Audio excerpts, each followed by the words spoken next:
right.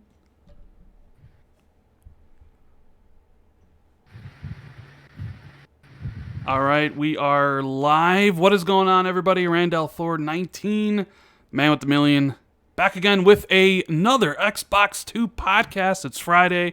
Hope everyone's having a great day. I know I am, because I get to talk video games and topics with one of my best friends out there, Jez Corden of Windows Central. What's going on, buddy? That was very kind and lovely. Mm-hmm. I like these introductions. They're getting increasingly more lovely. I mean, there's competition out there. You got Lord Cognito and Mr. Boomstick, with all them with good intros, Yeah, that's true. That's true. But it's good to see you staying on your toes with regards to intros in those podcasting mean streets. But yeah, how are you doing, man? How are you doing? I'm doing pretty good. Now, I'm going to let people know right away that you recently moved house. You don't have your good mic set up. I tried equalizing the audio so that we sound very similar, but I'm not sure if I did that, because Jez's kind of mic's all over the place. So let me know what you guys think. Is the sound fine? Do I need to turn Jez up or down? Do I need to turn myself up or down? Let me know how the audio is. But Jez, you're gonna. How was moving house? Was it fun? Was it fun to do it in the summer when it's all nice and hot and everything? Dude, forget the summer. It's all the coronavirus stuff, man. I'm sorry, I just got your video demonetized, but traveling during the COVID thing in Europe is just crazy. Like everyone's wearing masks and you've got to stand 2 meters apart all over the place. And the plane was like the social distanced plane, where it was like a really small plane, but they'd blocked out half the lanes and there was only like 20 people on the plane. Had to wear a mask the whole way, couldn't breathe. It was fun. I got the wrong train as well, which was scary. If the ticket guy hadn't come and spoke to me, I would have ended up like 500 kilometers away from the airport. So that was a bit of bad luck that turned into good luck, I guess. People are saying that you sound very filmic today, by the way. Filmic. Oh, that's good. That's what I was going for, really. This is the Blue Nessie microphone. It's kind of, I don't know. It's not a terrible microphone, but it's also like I can't hang it on anything, and it doesn't have like a proper wind blocker. And I've got fans on because it's 30 centigrade, which is about 87 F in America. And I have no air conditioning, and I am melting, slowly melting. And I am remiss to turn the fans off right now. So I apologize for background audio. I apologize for the crappy mic. Next week, I should have a much better mic and much better mic setup and all that stuff with less background noise and more clear enunciation or whatever. But this week, we'll just have to grin and bear it and get through it together. That's right. So you had a fun week, traveling, moving stuff, and a whole bunch of news broke. Mixer shut down. Microsoft shutting down everything. Mixer, Microsoft stores. What aren't they shutting down, Jez? What's next? Oh, man. Windows Phone's next. Windows Phone. They already did that. Last of Us breaking records. Phil Spencer talking about Series X and PS5. Hey, did you hear the Lockhart's real? Looking more and more real every single day. Halo Infinite finally starting some teases. Cyberpunk, which I think you mentioned that if you died before you got to play Cyberpunk, you would hate yourself. I will haunt someone. I'll haunt you if I don't get to play Cyberpunk. Yeah. So there is a ton of stuff that we are going to talk about today. Lots of stuff. So while we're waiting for everybody to get in here, make sure you guys hit the like and subscribe button and the notification bell so you always know when I drop new videos or when the podcast goes live. What do you want to talk about first, Jez? You want to talk about the games you're playing? I don't know if you've been playing much considering you're moving. I played one big game that I got to give my thoughts on. But let me know what you've been playing. Or, because we're also going to talk... I'm assuming you saw the Cyberpunk stuff, right? Yes, I did. We'll talk about that in a bit. But have you been playing any games? I've been playing Minecraft Nether Update. Okay, how's that? How is the Nether Update for Minecraft? It's tough, man. Like the Nether was pretty tough back in the day, but it was like, quite simple. There wasn't much you could do there really. There's like some rare materials you could get there, but they've turned it into its own sort of world now with different biomes, loads of materials. You can actually live there now. Like you can farm food and like you could have like a really difficult life there. But I put a clip up on YouTube As soon as I stepped through the nether portal, I got like two-shotted by something. So it's tough, you know. But I'm interested in diving deeper into that. You know, I do like my Minecraft. I come back to it every now and then. You know, smash some blocks, build some things, and then get bored of it and go back to something else. But yeah, that's the Nether update. It's pretty massive, actually. They've added a ton of stuff. I'm really impressed with the sheer volume of content in that update. And it's all free. All free. All free. All free. And also, I've been playing Overwatch again. Come back to that. You know, we talk about games that we always go back to. Overwatch is the only shooter this gen that I can go back to time and time again and not get bored. Like, every time I come back to it, they've tweaked something or changed one of my favorite classes, and it plays differently, and it feels fresh again. And, you know, I just love going back to that game. Been playing Roadhog, hooking people off the edge of things, and, you know, playing games with my friends again. It's been awesome, because couldn't do that so easily in Germany because the time zone differences and you know, just stuff like that. But that's all I've been playing this week, man. Not much. Just been too busy moving and all that sort of stuff. You've been playing The Last of Us 2. I have been, but we do have a question, or not so much a question. It's a statement from Sin Vendetta in the super chat. He says, I really need Microsoft to set the July event dates already so I know what day I need to take off for it. That is interesting. Normally, we know about the E3 event way in advance so people can plan their vacations around it if they're going to E3 or if they need to take it off of work. Sony, when they announced the PS5 reveal, gave people a 1 week notice. Sin Vendetta really wants to know when the July date is so he can put in time for work so he can watch it. I'm going to, I've been, my prediction has always been, and anybody listening will know, like, I think the show will be late July. I don't think it'll be, I don't think they're going to announce it next week. I don't think it's going to be the first week of July, like July 6th.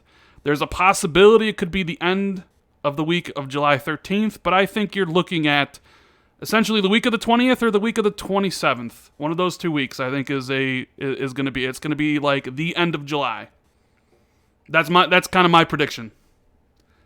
And I've been saying that since like May, so I don't know. Like that's just what I'm going with. So I don't know. One of those weeks is probably is when I think it's going to happen.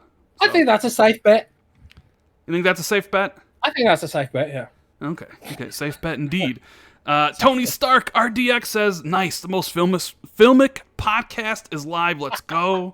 Yeah, man, I love that. That's our slogan now. Yeah, let's call it the Filmic Xbox 2. And Carlos says, "Hey, Xbox reminds me of the Ford Mustang. Ford makes a badass V8 GT, but they sell way more cheaper V6s and turbo V4s. Let's see how that's how I see Lockhart in Series X." Wow, vehicular metaphors, car analogies. Yes, yes. That's totally lost on me, sadly, but I'm sure it was really awesome. And Mr. Michael Monkey Punch 77 Lugo says, just wanted to support Random Jazz. Can't wait to see what Microsoft is coming from the studios we don't know about. Yeah, that's the most interesting thing is all the... Did you see that supposed, Fable lock Twitter account? Yeah, placeholder. And that someone tried reverse engineering and tried using like a recovery password or account recovery. And actually, like, the first, like, thing was, like, FA and then a bunch of stars and then M and then a bunch of stars. And it basically comes out to, like, Fable Playground at Microsoft.com or something like that. Or Fable Reawakening at Microsoft.com. That is so funny. I mean, who knows if that's, like, necessarily true, but I did see that today, and I was just like... I believe it. I think that Twitter account's totally for Fable. And I think it's almost definite we're going to see Fable in July, I think. Is that one of the things that you're absolutely 100% sure on? I'm like 99% sure on. Yeah, you can never be 200% sure on it, right? You can never be 100% with Microsoft. They work in mysterious ways sometimes, but that's one that I'd put money on at this point. Yeah. So, Last of Us Part 2. So, I'm working on a review. I'm about halfway finished. And I figured I would want to talk about it spoiler-free first. Because in my video, my video is going to be a mixture of spoiler free, but I'm going to spoil the crap out of that game because some of the story stuff is vitally important to how I feel about the story and how a lot of people feel about it. So I was like, well, I'm going to talk about it in as vague manner as possible on the podcast, and then actually go in depth detail in the video I'm making. Jez, so I finished the game, right? I finished it over a course of 3 nights, and I no-lifed it. So already, when you have me no-lifing a game, a 28-hour game, over the course of 3 nights, I think most people can already know what to expect. I think like Friday night I played it for 8 hours, and Saturday I played it for 10, and then Sunday I played it from like 8. I started at like 9 p.m. and I finished at like, I think it was like 6 o'clock in the morning, like on Monday, and I was just sitting there as the credits rolled, and I was just like, huh, right? So I like basically beat it in like 3 days. I don't think it's a masterpiece, but I think it's really, really, really good. I think God of War is better. I think Red Dead Redemption 2 is better. Like, if I had to say, like, what are your 2 favorite games of this generation, it'd be those 2. But, like, Last of Us 2 is not too far behind.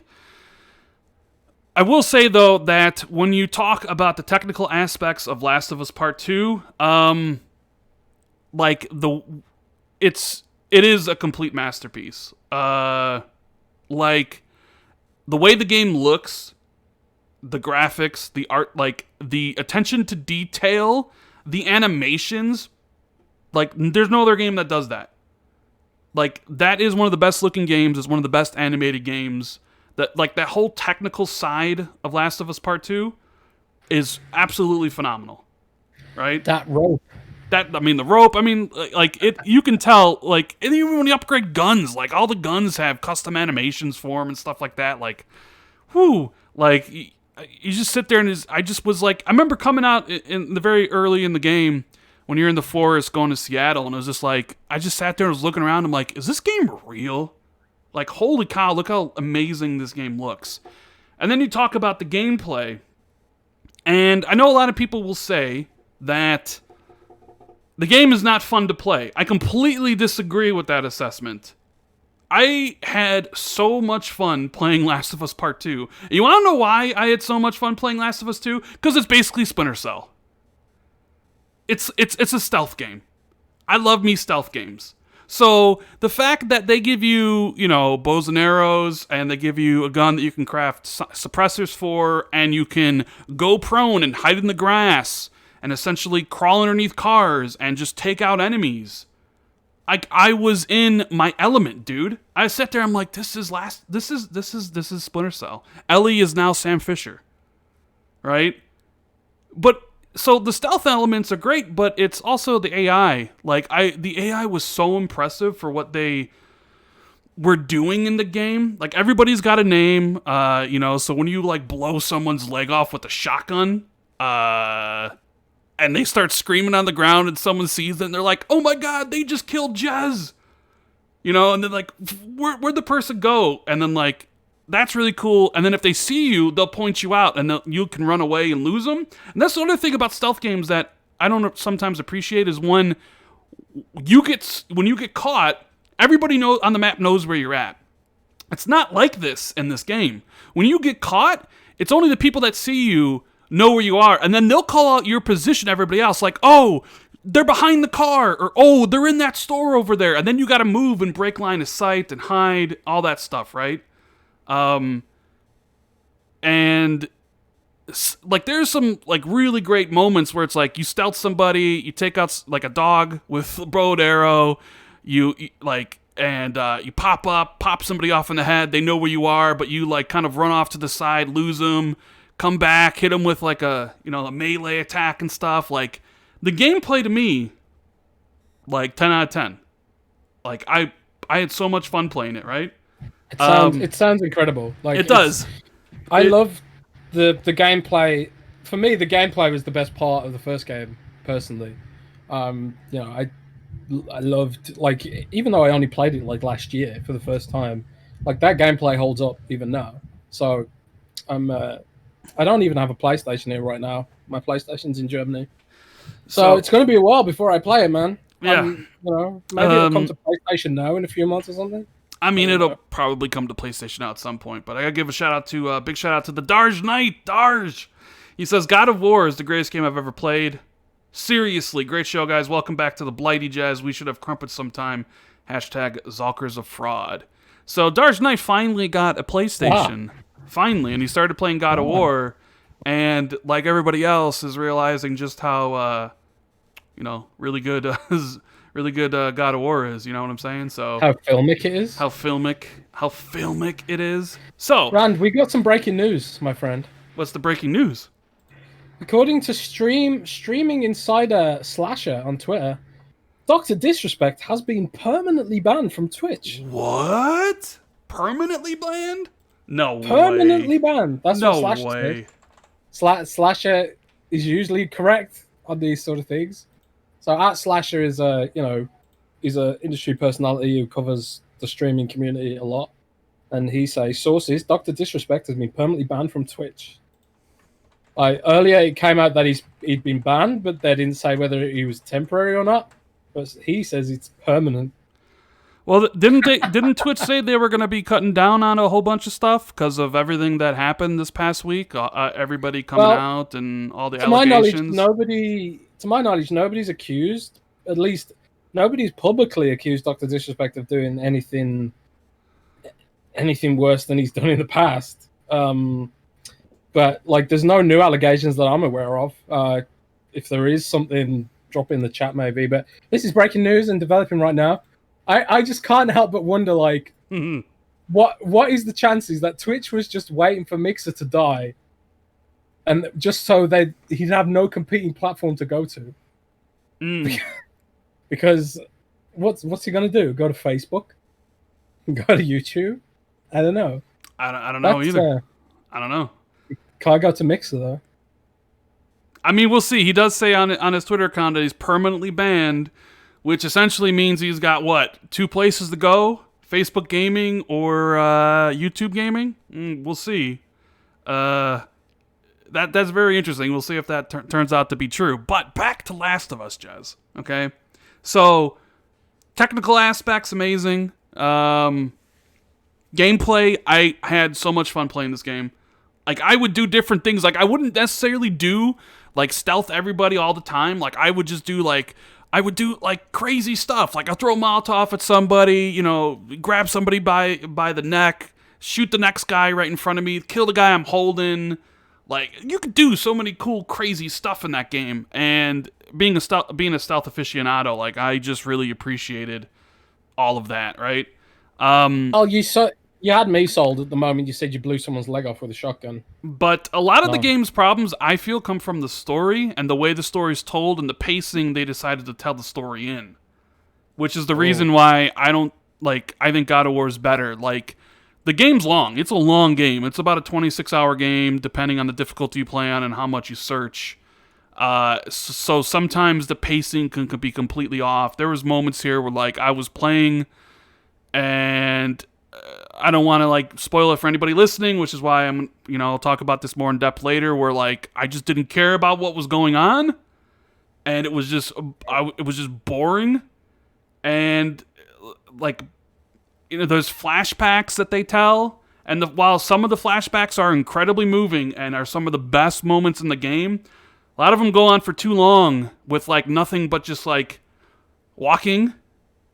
So I felt the pacing was really slow in spots, and there's just some problems I just have with the way they told the story. So I'll just leave it at that. We'll go more in depth. Does it deserve the outrage? That's the thing. I don't. So after I finished the game, I wasn't spoiled on any aspect of the game before I started playing it, and when I finished it, I went and I started looking at some videos just to see what other people were saying about the game. And I've never seen so many people hate on a game in my life. For a fact that Last of Us, probably one of the, I wouldn't say it's probably now that it's sold 4 million in 3 days, like, I guess you could make the argument it's the biggest PlayStation franchise now, considering it's sold the most. Obviously it is a franchise now because there's two of them. But before that, it was like, okay, well, maybe it's not the biggest franchise. Maybe Uncharted or God of War is. You'd probably maybe say it was God of War is probably the biggest. Or perhaps if you want to talk about sales, it's probably Gran Turismo. But yeah, dude, I started watching videos and like it was just nothing but hate. And I know the YouTube algorithm, like once I clicked on someone's review who didn't like it, all I was recommended was just videos of people that hated it. And it wasn't like these videos had 5,000 views. We're talking videos that had like 1,000,000 views, 500,000 views, 600,000 views, and people milked that for as much as they could work. Like they had like videos over multiple courses of days talking about how crappy the game is and all the story. Like I was just like, wow, I've never seen a game that is apparently breaking sales records like nothing before, but also has this large contingent of people so vocal about how shitty it is. Is it just the political aspects of it? No, because there's nothing political really about the game. Like a lot of, like I know people were like there's a political agenda around people hating The Last Jedi, for example. Sure, but at the same time, I think I thought The Last Jedi sucked, but not for any of the political reasons that some people came up with. I just thought it was kind of lame, and it kind of betrayed what they'd set up in the first movie, and a lot of the plot points didn't make sense, and I just thought it was just weird and off.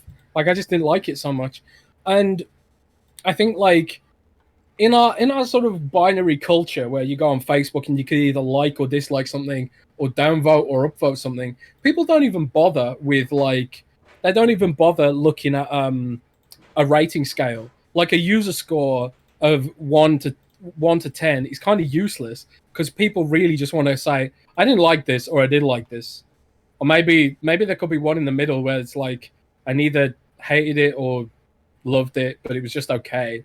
Like I think that'd be a way better system for Metacritic to adopt, because I think a lot of those zeros probably aren't necessarily people who are triggered by the politic, what they perceive to be the politics in the game. It's probably just like things like you said, that we need to voice their opinions about the pacing maybe and stuff like that, potentially. But the only way they can do that to get their voice heard is to give it a 0, which is probably not the best system in the world. I don't know.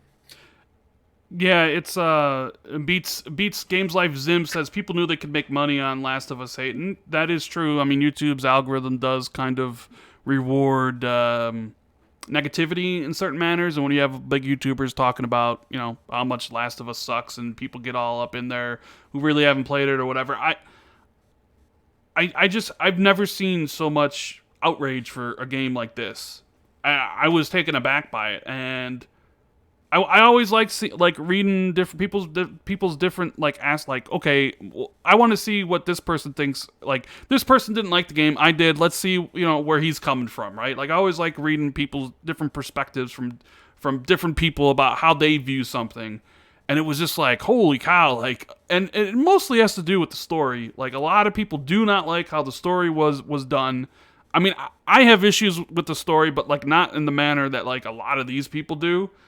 But there is some Jazz. I think you'll really like it. There's moments where you kind of got to creep around in infected areas where it really seems like they're vibing like Resident Evil style.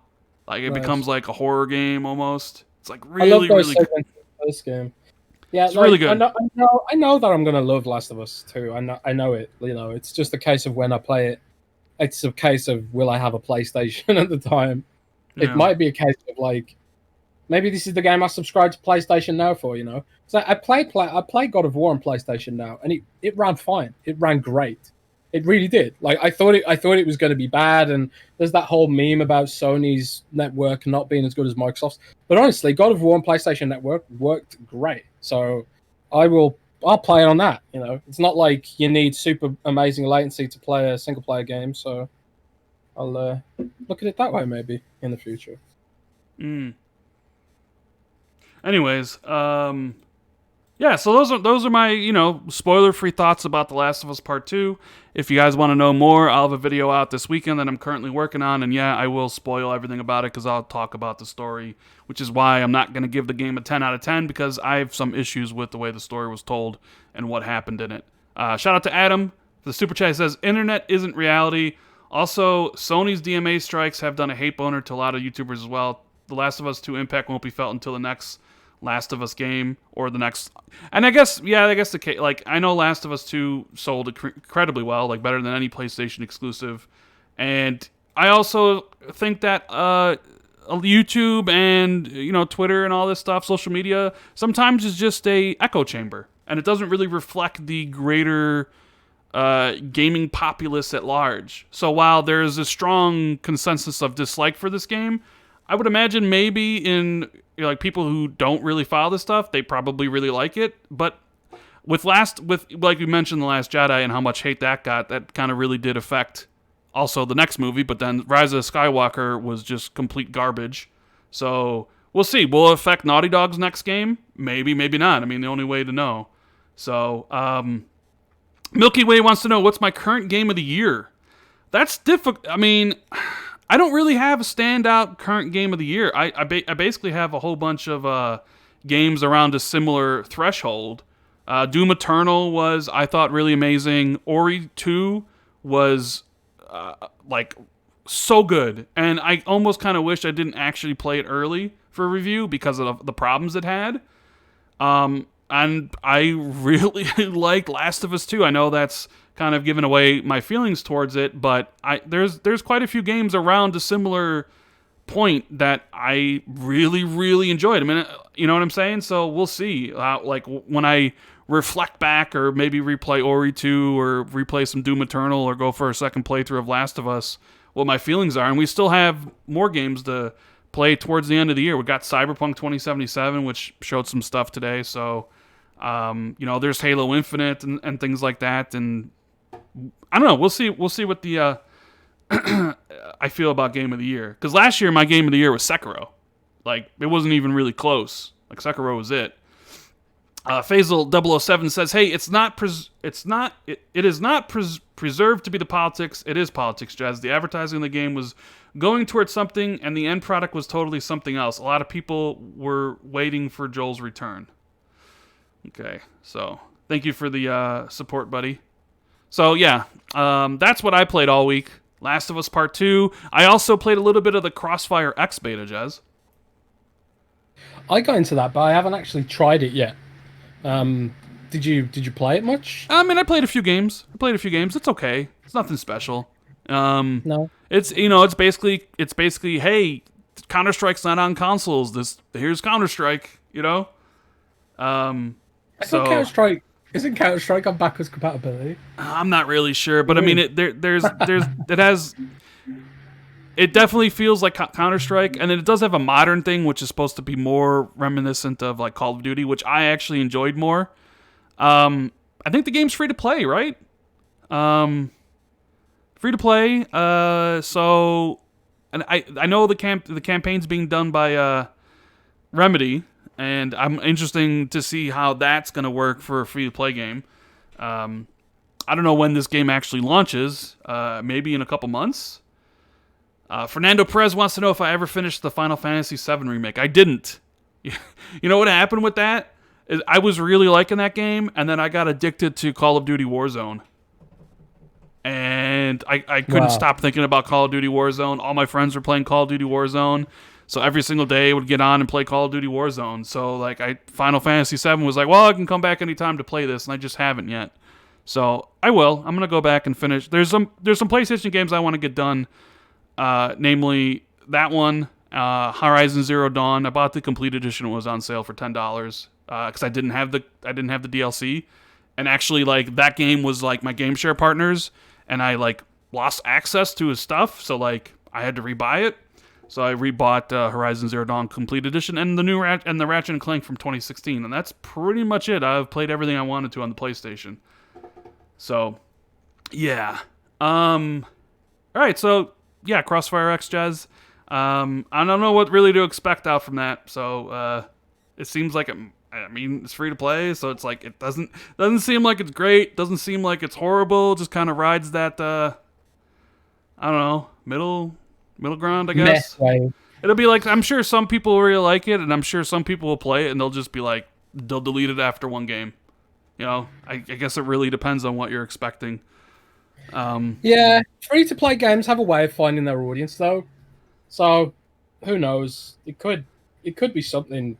I mean, clearly it's popular in, where is it, Korea, I think? Yeah, I think over there that's where it's really popular.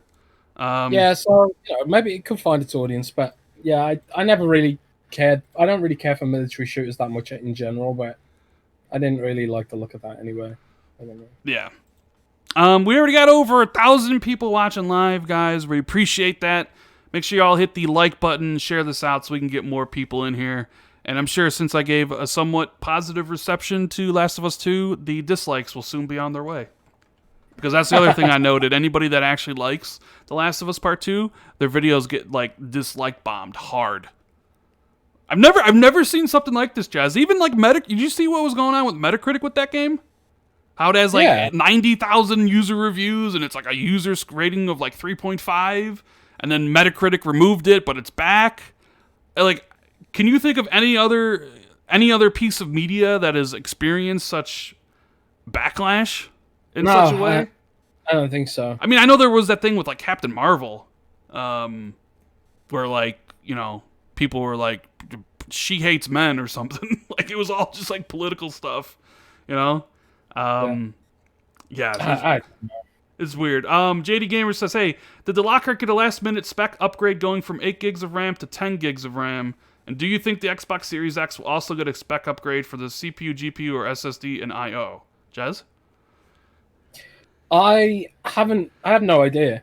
Like the last info I had was 4 teraflops specifically. I've seen some information going around that it might be up to 4.2 now. I have no idea. Like things like that. Like the information I got about Lockhart, man, with regards to the specs at least, goes all the way back to December, November. So things can change, I guess, in that sort of time frame. But I don't know. The actual specs, the full-blown specs of that system remain a bit of a mystery, and Microsoft are working very hard to keep that system under wraps. Like, only some of the bigger publishers have it right now, or even aware of it. Some of the smaller studios just straight up don't have access to it, or they haven't even been told about it yet. But we did see last week a security researcher by the name of Title OS leaked the release notes for the game development kit for June 2020, which contained information about Lockhart's profiling mode, and it had references to Lockhart in it. There's nothing about it too specific, but it sort of adds more, fuel to the fire that this thing actually is real. It is real. It's definitely 100% real. The codes in the operating system, the codes in that document, which is real.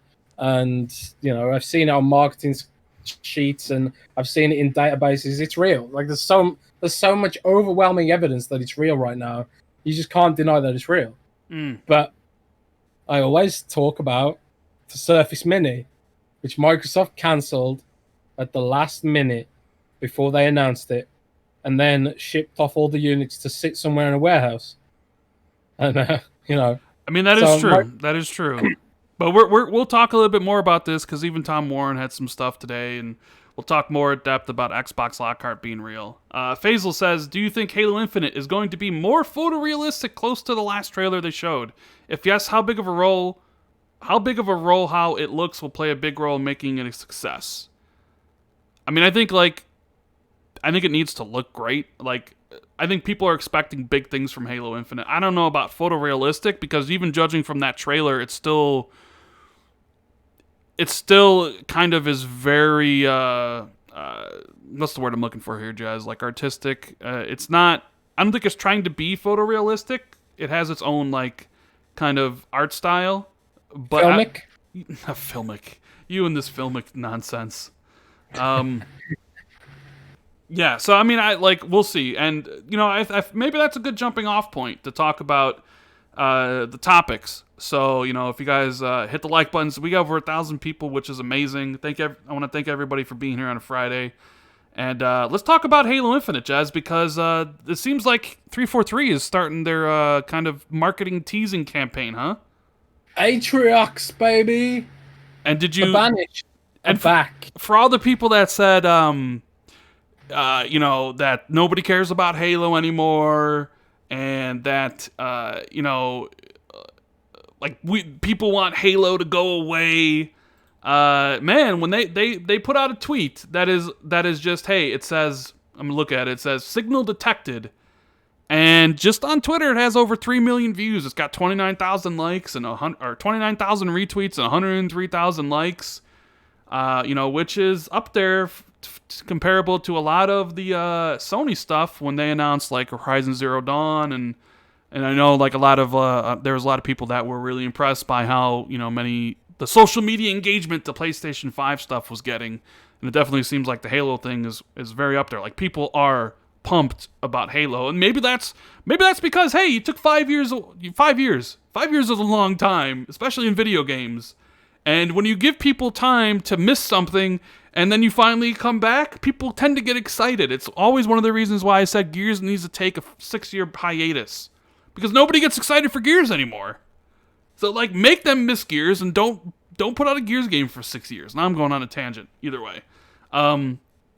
If Halo Infinite does deliver the goods, it really does set a precedent for Gears, right? Like, Halo 5, had a lot of players and the multiplayer was popular, but I think pretty much universally the story was disappointed people, right? Mm-hmm. The campaign didn't deliver. The campaign won't be remembered as fondly as some of the others. But if Halo Infinite does deliver the kind of God of War reemergence or reboot, soft reboot, whatever you want to call it, that people are hoping for, maybe that's the kind of incubation period that Gears of War 6 needs. Yeah, I'd be down for that. If they can just keep giving me those Gears Tactics expansions or something and keep me going, keep the Gears love alive, and give me Gears 6 in a good few years with some serious upgrades. Because I don't think that can just... seriously, though, if you go and play Gears 1, even the original Gears 1 on backwards compatibility, and play Gears 5, they don't really play that differently. Gears 5 feels a lot more fluid, and it's kind of like they dip their toe in the water with Jack's abilities to make the combat a little bit more diverse, I guess you could say. But at their core, they really don't feel any different. Yeah. And that's a plus and negative in some ways. But I feel like they could keep the bits that make Gears great, running in and chainsawing something, and then sort of tweak or upgrade or pivot on some of the sort of more dated mechanics, maybe. But it's really tough because if you talk to hardcore Gears fans about this, they get mad about it. Even now in the Halo community, there's still that whole debate about whether sprint belongs in Halo, for example. And I wouldn't want to be Microsoft trying to balance that line, But I think at some point, for your franchise to grow, you do have to do something radical. And I think God of War proved that more than anything, right? Yeah.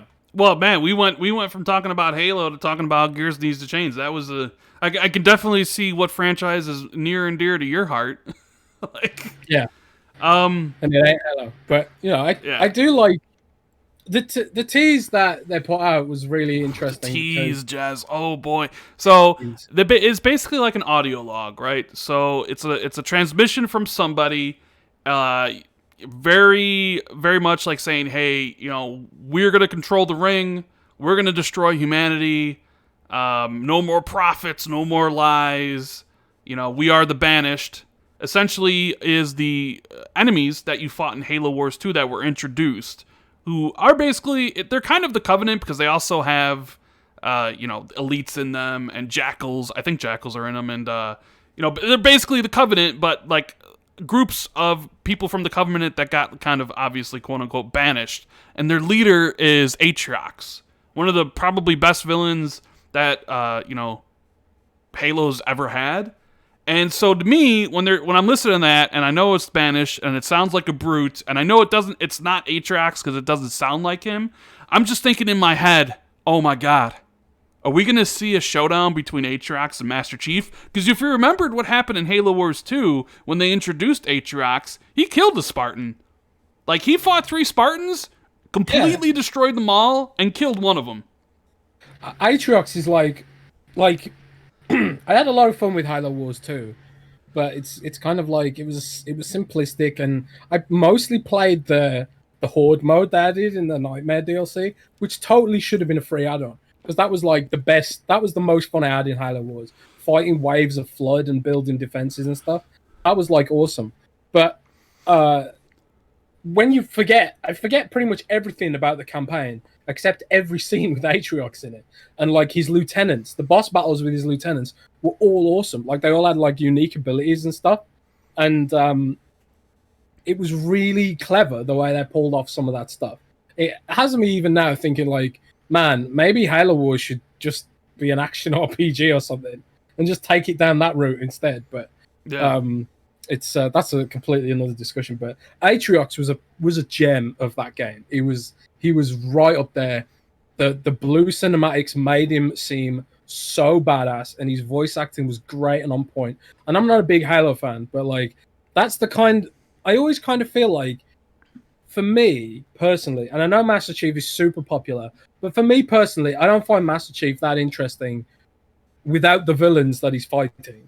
You know, it's the way like the Grave. I always remember the Grave Mind and the Prophets and Guilty Spark, and those are the things that I remember about Halo the most as a casual player. It's not so much Master Chief for me, and that's a personal thing. That's not like to say. I think Master that's Chief also intentional because Master Chief doesn't talk much. He doesn't really have much of a personality, which 343 wanted to change with Halo 4, and a lot of people are kind of like some people say that as the best Halo story. Like obviously, like the villains are more in your face, whereas like Master Chief is very much from the time of your main character is silent, like Doom Guy or Gordon Freeman. Or any of those characters from like early 2000s or like late 90s that didn't say anything because you couldn't really you couldn't hire voice actors to do lines, right? You couldn't get voice acting into the code. Like, there wasn't enough space on the cartridge or whatever.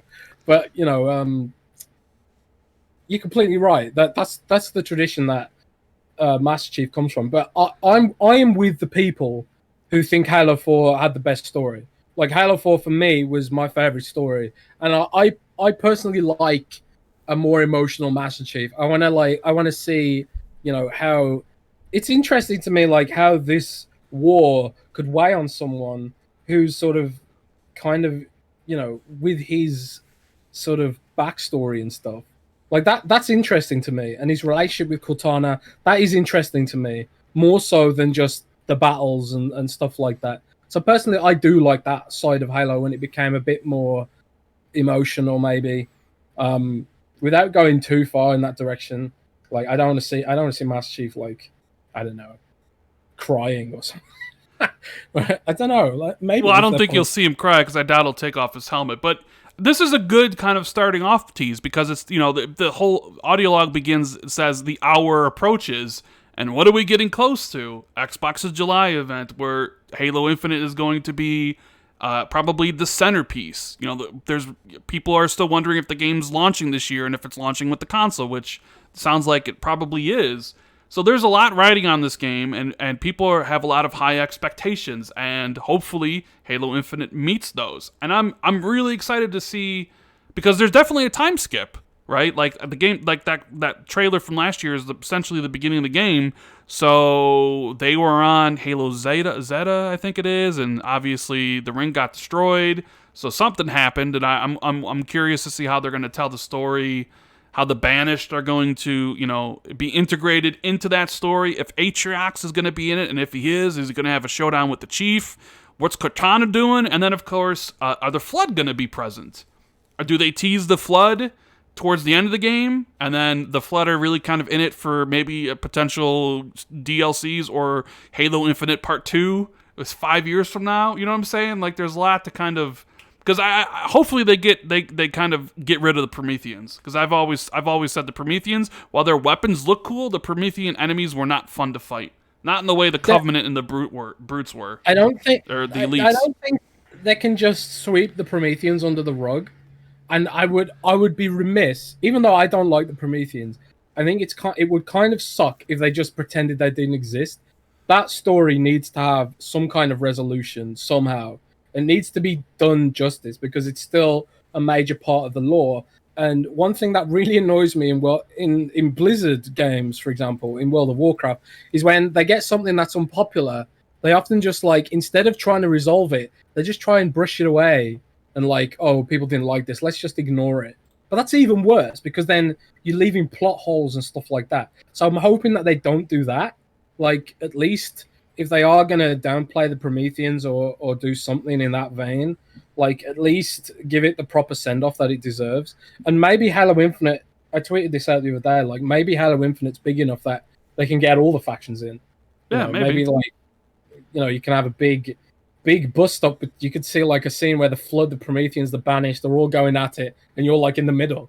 Like, that sounds epic to me. Like, and again, it's like, I don't really hate the Prometheans either. I just hated them as a replacement for the Flood.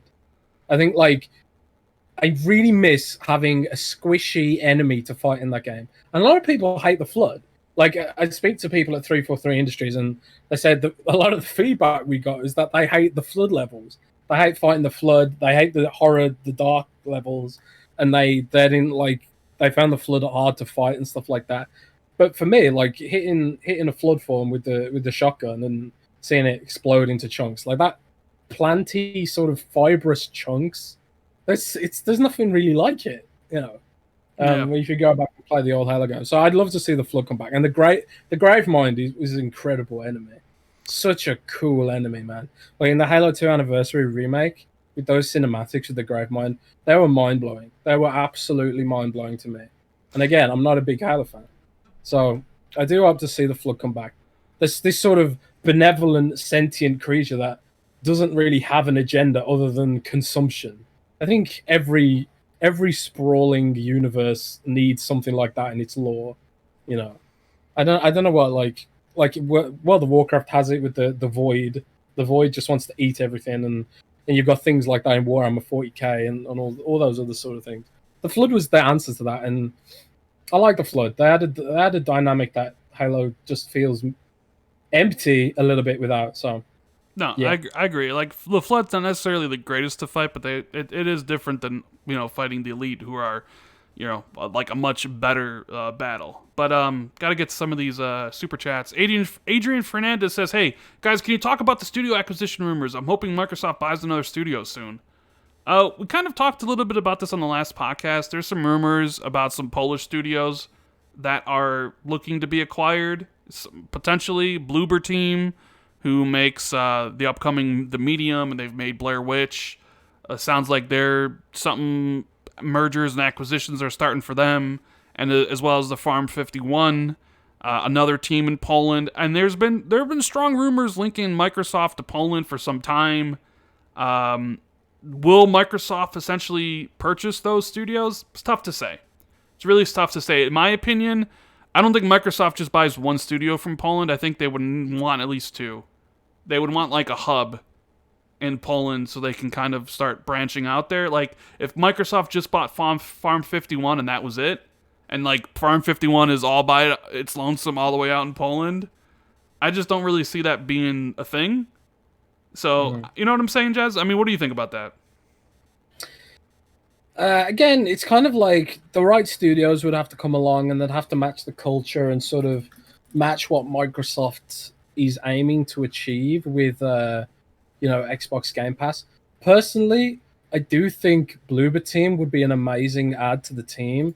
They've shown that they can make fairly large games with a small team on a rapid cadence, and all their games, like, were at least decent, and some of them are really good. Like, I really like Layers of Fear, I really like Observer and stuff like that. But, like, it depends whether they can get them for the right price, I guess. Because, again, it's kind of like, Well, they're public companies, so if they're public, you're going to definitely pay more than you would want, and there might be other teams bidding against you. Exactly. So, they could get outbid. Maybe the price gets way too high, and it's at that point, it's like, it's not worth it. I do think Microsoft does. They'll be bidding against Tencent, basically. Yeah. Well, I don't think Tencent would really want Bloober, anyways. You'd be surprised. Well, maybe they would. But, I mean, I think they definitely need more studios for their whole, like, we want to be the Netflix of gaming. For Game Pass, it needs content, it needs exclusive content. I still think they need about 3 more studios. One bigger studio, AAA size, and a couple, like, mid-tier to kind of reach that vision. And Bloober and Farm 51 both really make up that sort of mature horror sort of pillar to that whole thing that Microsoft doesn't really have right now. Like, there's no one in Microsoft's stable that makes horror games or like more gruesome, gritty games. And sometimes, like, you want to play that. Like, maybe it's Halloween, maybe it's like, like part of a big franchise like Blair Witch or something like that. And it gives them an opportunity to license IP like the Blair Witch and stuff like that. And Bloober team especially have shown that they can deliver on that sort of stuff. So, like, look at Netflix. Netflix makes a ton. It's when you make something based on a licensed IP, it's free marketing because you're reaching out to that whole fan base. And that's why Netflix has done like the Cuphead cartoon, Castlevania cartoon, and like all these other adaptations they've done, is because it pulls more people in from different fandoms into your sphere of influence. And I'm sure Microsoft is going to try doing stuff like that as well in the future if they're following the Netflix model, which indeed they probably will be since they've hired a lot of executives from Netflix to that end. So I think Bloober Team would be a great pickup. Farm 51 would be a great pickup. Like, Chernobyl Light looks really good. If you haven't checked that game out, go and check Chernobyl Light out. I think it's coming out next year or something, or maybe later. I don't know exactly, but it looks cool and it's horror themed. And Microsoft doesn't have any horror games, so let's bring them in. Yeah. I suppose Hellblade could sort of skirt that almost. Like, Hellblade 1 was pretty horror-esque. I mean, it had some elements later on the game that were definitely like horror-y. I wouldn't necessarily call it a horror game. Yeah. But it had elements of it. I wonder if they do kind of expand on that for the sequel. I mean, I want to see gameplay of the sequel already. Hopefully we see a little bit of that at July's show. Cynthia says, sorry if I screwed up your name, buddy. MS, please make the Lockhart a portable like the Switch, so hype Halo Infinite, #KillFilmic. Jez's dream of a Lockhart being a portable, I think, is unrealistic. It would be interesting, but I think all the signs point to it being just a regular console. So, yeah. Commander Shepard says, hey, heard anything about different game editions for Halo Infinite? Hoping for an edition that includes a replica of Master Chief's helmet like they did with Halo 3. Nothing yet. Maybe you start hearing about that stuff after the July event. Maybe Halo has their own stream at some point in time to talk about, like retail, big like $200 editions of the game that come with the Master Chief statue, or maybe like a Master Chief fighting Atriox statue or something. There's things you could do like that. JD Gamer says, what kind of game and how good could the Coalition make a game in 3 years, then launch another Gears 3 years later? Any predictions or preferences? Well, it came out that Coalition has a new head of studio, right, Jez? Mike Crump? Yeah, I mean, he actually became head of the studio pretty much as soon as Rod Ferguson stepped down. Like, Microsoft, the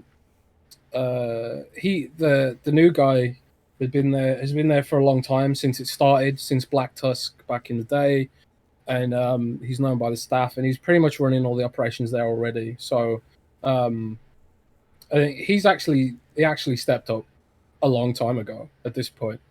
But I think like only recently it came out via LinkedIn or something like that, where he's actually leading the studio. So Microsoft didn't make a big fanfare about it.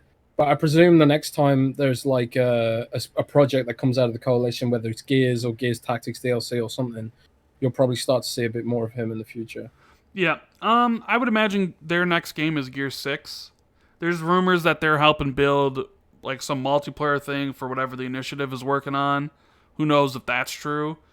I would like the Coalition to work on something different. I know, like, well, they're named after the government in the Gears universe or something, but it's just like, I feel like, I know this is kind of going back to what the topic that Jez kind of dovetailed off of Halo, but like, I feel like Gears as a franchise has come to its, has essentially, you've used up all of its potential. And at this point, I think it's like, it's just going down. Either it needs to be completely reinvented and changed, or you need to just put it on the back burner for a few years and do something different, and then come back to it and with new ideas and a fresh set of eyes and change it up and see what happens. I think they're trying too hard to cater to a small group of hardcore who love Gears, and if that's what you want to do, that's fine. But that would essentially cause the Coalition to become a smaller studio, because if you're just only targeting a few handful of like the super Gears hardcore, then you don't need a huge team to do any of that stuff. So it kind of annoys me how a lot of Gears universe is left intentionally vague. It makes it hard to sort of broaden the scope of the game in some ways. Like, I suppose there's still a lot of potential in that universe, I think. It's just like they've got to figure out the right type of gameplay to reboot it, to broaden it out. I think the Coalition's next game will be an expansion for Gears Tactics, personally. I think they're going to build something onto Gears Tactics after it launches on the Xbox Series X, which we've confirmed launches along with the Xbox Series X, as per Phil's interview with GameLab. Yeah.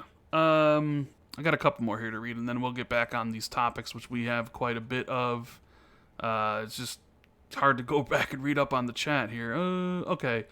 Sin Vendetta. Fun prediction. At the July event, Microsoft announces that they have acquired NetherRealm Studios and they are making Mortal Kombat versus Killer Instinct. Now, that would be a huge thing. I hope you're right. I think anybody buying Warner Brothers gaming division from AT&T is probably a long, drawn-out process. And I don't see the studios being sold off piecemeal. Although if they were to be sold off piecemeal, NetherRealm would make a great addition, because Microsoft does need a fighting game studio. So, although that would be pretty hype. Mortal Kombat versus Killer Instinct. That'd be pretty hype. Tony Stark RDX says, playing Halo Wars 2 right now. Laugh out loud. Simply Fear Me just donated $1. Thank you. Faisal007 says, I never played Halo, but I'm really sold. It looks interesting. What games are, in your opinion, is going to be shown in the July event, and which are you wish to be shown? Let's see. Halo will definitely be there. Fable will definitely be there. I would imagine one of the Forzas, most likely Forza Motorsport 8, will be shown off. I think you'll see Obsidian's new game, not Grounded, but whatever their game is after that. I think you'll see Psychonauts 2. I think you'll see Hellblade 2, maybe even Project Mara, but maybe not Project Mara, but I think you'll definitely see Hellblade 2. You might see 1 or 2 games from Xbox Global Publishing, no idea what they could even possibly be. You'll definitely see third-party games there, probably something from Ubisoft, probably, maybe, I don't know, like Elden Ring, although I don't think they're going to be showing Elden Ring this year. There's a lot of third parties that could show up there that are going to be there. So, initiatives, like the one I kind of wish would be shown that I'm not sure will be there, is the Initiatives game. Like, I really hope they announce it in some like, I don't care if it's a CGI announcement or whatever, but like, I just want to know what it is at this point. The thing is, I've heard rumblings about the Initiatives game. And I don't know if it's going to be there in July, but from what I've heard, it sounds pretty quadruple A filmic. Ooh, quadruple A filmic? Quadruple A, does that mean it's 30 frames, Jazz? Hopefully. We can only hope. No, 30 frames for film grain. But, it's interesting, like some of the whispers you get from within the industry. Like when you make friends with people and people share rumors backwards and forwards and stuff. There's a lot of excitement about what Microsoft's doing with its stable right now, and the Initiative's one of those mysterious studios that has a lot of very talented people working there. Yes. So you'd have to hope There was that whole thing where they were advertising we're building a quadruple A game. Like, I wonder if they can live up to that self-imposed hype. We'll have to wait and see. We'll have to wait and see. Simply Fear Me says, Aatrox is the Thanos of the Halo universe. JD Gamer says, should the Halo universe be split into 3 different types of games, a la FPS, action RPG, and a Gears Tactics-like strategy game? Any preferences? I mean, I wouldn't mind to see an action RPG and a horror game. I don't really care for Gears Tactics type games, and there is Halo Wars, which, people do enjoy. I'm not the biggest fan of RTSs. That does seem a little bit kind of too much for 343 to kind of bite off, though. Like, they probably would have to hire other outside studios to make games like that. So you have to wonder, though, like, how much of 343 is bogged down with the Master Chief Collection right now. That is true. Like, when the Master Chief Collection eventually gets wrapped up, God knows when. But when it eventually gets wrapped up and it's polished or whatever, and they just leave it ticking over, what does that team do? They're not just going to fire them, Yeah, that's true. You put that team on Halo Action RPG or Halo Wars 3 or something. Yeah. Adam says, hey, where 343 messed up was bringing Cortana back after 4. It was a good send-off, but the story of 5 just went off the rails. Massively messed up. A lot of people were pissed off that they did bring Cortana back after 4. That they kind of rewrote the rules, because AI they live for 7 years or whatever it is. I'm not exactly 100% up to the lore, but AI die after a certain amount of time, or they get sent to get decommissioned. Yeah, they get if I remember right, that someone in chat's going to correct us, because the Halo lore is very intricate, and I learn every day that I don't really know it that well. But from what I remember is that the AIs basically go insane with something called rampancy, and then they die, or they get decommissioned. But Cortana got rampancy and then didn't die or didn't get decommissioned. Because she became whatever happened in 5. I don't even really remember, but like she has the mantle now or something, which means the mantle of responsibility. And I understand, like, okay, she's the villain, and she had a previous relationship, so I get it. But like, keeping her dead after 4 maybe was the right choice. We'll see what they do with this game. Yeah, like how evil do you get Cortana? How evil do you make her now? Like, truly evil? It's not going to be this thing where like at the last second she comes to her senses or whatever. Like, how much do you want to push the envelope here? It's like these sort of like heel turns are almost predictable in this industry now. Like Sylvanas in World of Warcraft just had this big heel turn after like God knows how many years being like a good guy, quote unquote. Well, it looks like she was an anti-hero, and now she's evil. Looks like a lot of people don't like that either. Looks like Chris Redfield's a bad guy in the newest Resident Evil. Yeah, maybe Chris Redfield. I mean, I guess that sometimes it makes sense. Maybe good guy goes on for too long and becomes bad or whatever. But we'll have to wait and see. Snake Eyes says, "Man, what? Sorry. Well, I was going to say, what the hell did they do to Chris Redfield? I don't know. So apparently some of it's explained in like Resident Evil 7 DLC. It was called like Not a Hero, but I didn't play it, so I need to go back to that. Yeah. Snake Eyes says the Flood sucked as far as gameplay design, but with new hardware capabilities and better AI and character design, the Flood could be epic. It's very much so. Yawn Film says, thank you for all the hard work and keep it up. Thank you for the support. And me and Jez are trying our best to keep the show rolling. I love doing this podcast with Jez. The Xbox 2, the Filmic, #Filmic, although I don't like the Filmic part. And Jez has been trying to, he's been like, people want you to play Pokemon Snap. Ain't happening. I'm saying that right now, Jez. Not happening. Mike says, Sean Layden said, AAA game model is not sustainable. Thoughts? We'll definitely talk about that a little bit later. And then, okay, looks like we're all caught up here. So, I want to talk about, there's 2 games that were shown off this week as like, E3's dead. And let me ask you this first before we talk about Cyberpunk and Avengers.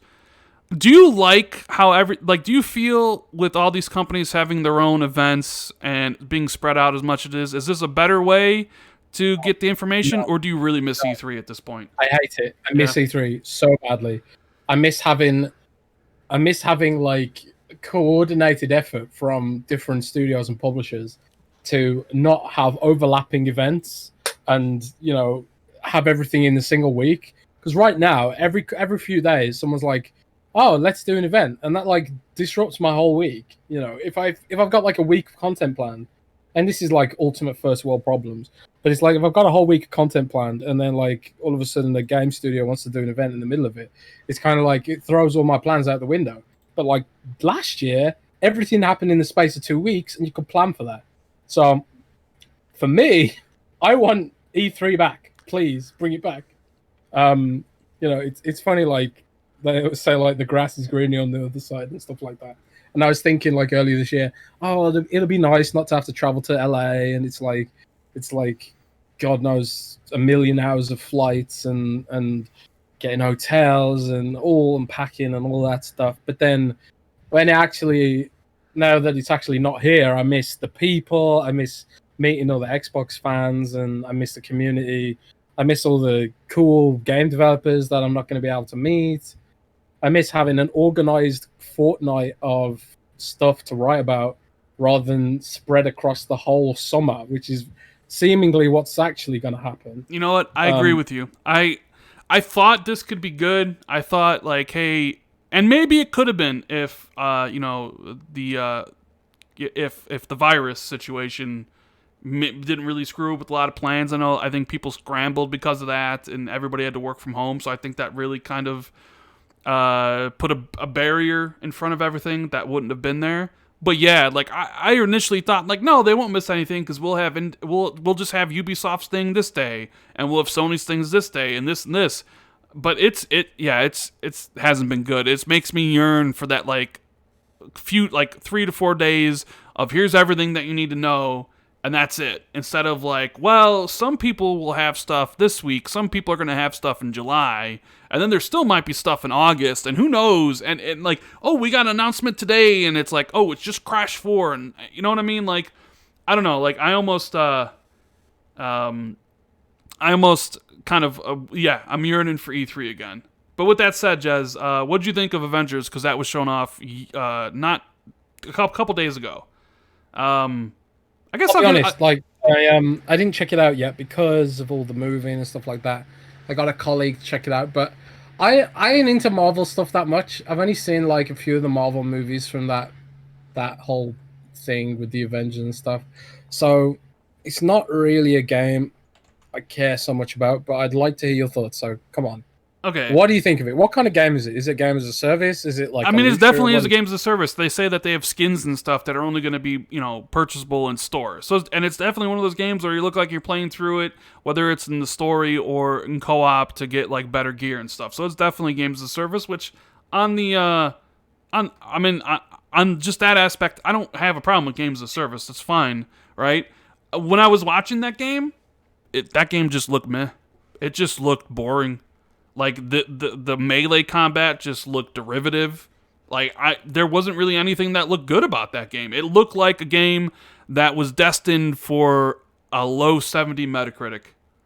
Just a game that is just okay. And maybe a year now, if they stick with it, maybe it looks better. But like watching that Thor gameplay, I was left totally unimpressed. There was not one thing that I saw from that was like, that has me hyped. Now I could see people being excited to play as Thor or any of these other characters if you're really, really into like the Marvel stuff. But none of the gameplay and like none of the voice acting, like the voice acting is horrible in that game. Like, and they got really good voice actors. It didn't really seem like Troy Baker or Nolan North or any of these people were trying. So I looked clunky. It like his hammer didn't have any impact. There wasn't really any visual or like feedback from the damage he was doing. Like I just thought it looked completely mediocre in every way possible. What do you think?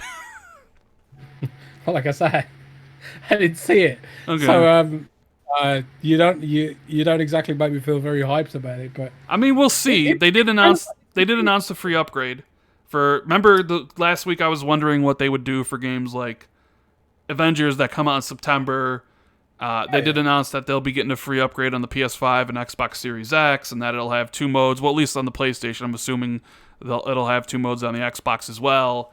And one of them, the frame rate road is like, we're targeting 60 frames. It's like, boy, Like they're targeting 60, so we're not even gonna get lock 60. So obviously the resolution mode is gonna be like as high to 4K as they can get it in 30, and then whatever they can squeeze, frame rate they can squeeze out of it. Yeah, I don't know. We'll have to. I'm gonna get the game, but like I'm not. The truth is, a lot of studios aren't committing to 60 frames per second yet because they don't have the final version of the dev kit. Like as you can see from the release notes that leaked, they're still being optimized and performance isn't at max at what they expect it to be for launch yet. So I think a lot of studios are like, we don't want to say 60 frames if Microsoft for whatever reason doesn't hit its targets with its expected performance. I'm sure they will, but it's not very filmic if they announce 60 frames and then it ain't 60 frames because something went wrong. So they're just covering that. They're covering their own asses, I think, at the end of the day. But we'll have to wait and see, I guess. Yeah, Z Black Rider says there's tech to make Cortana human. Do you think 343 will ignore that? Well, there is. I mean, he says there is, and maybe in the lore there is. I mean, like I said, I'm not up on the lore. How does that work? What? How does that work? How do you make a hologram human? There's an episode of Red Dwarf like that. Maybe that's how they get Cortana to like stop her crusade. They turn her human or something. I don't know. It's getting kind of metaphysical if they start doing stuff like that, though, right? Yeah. Transhumanism sort of thing. I don't know. I don't know.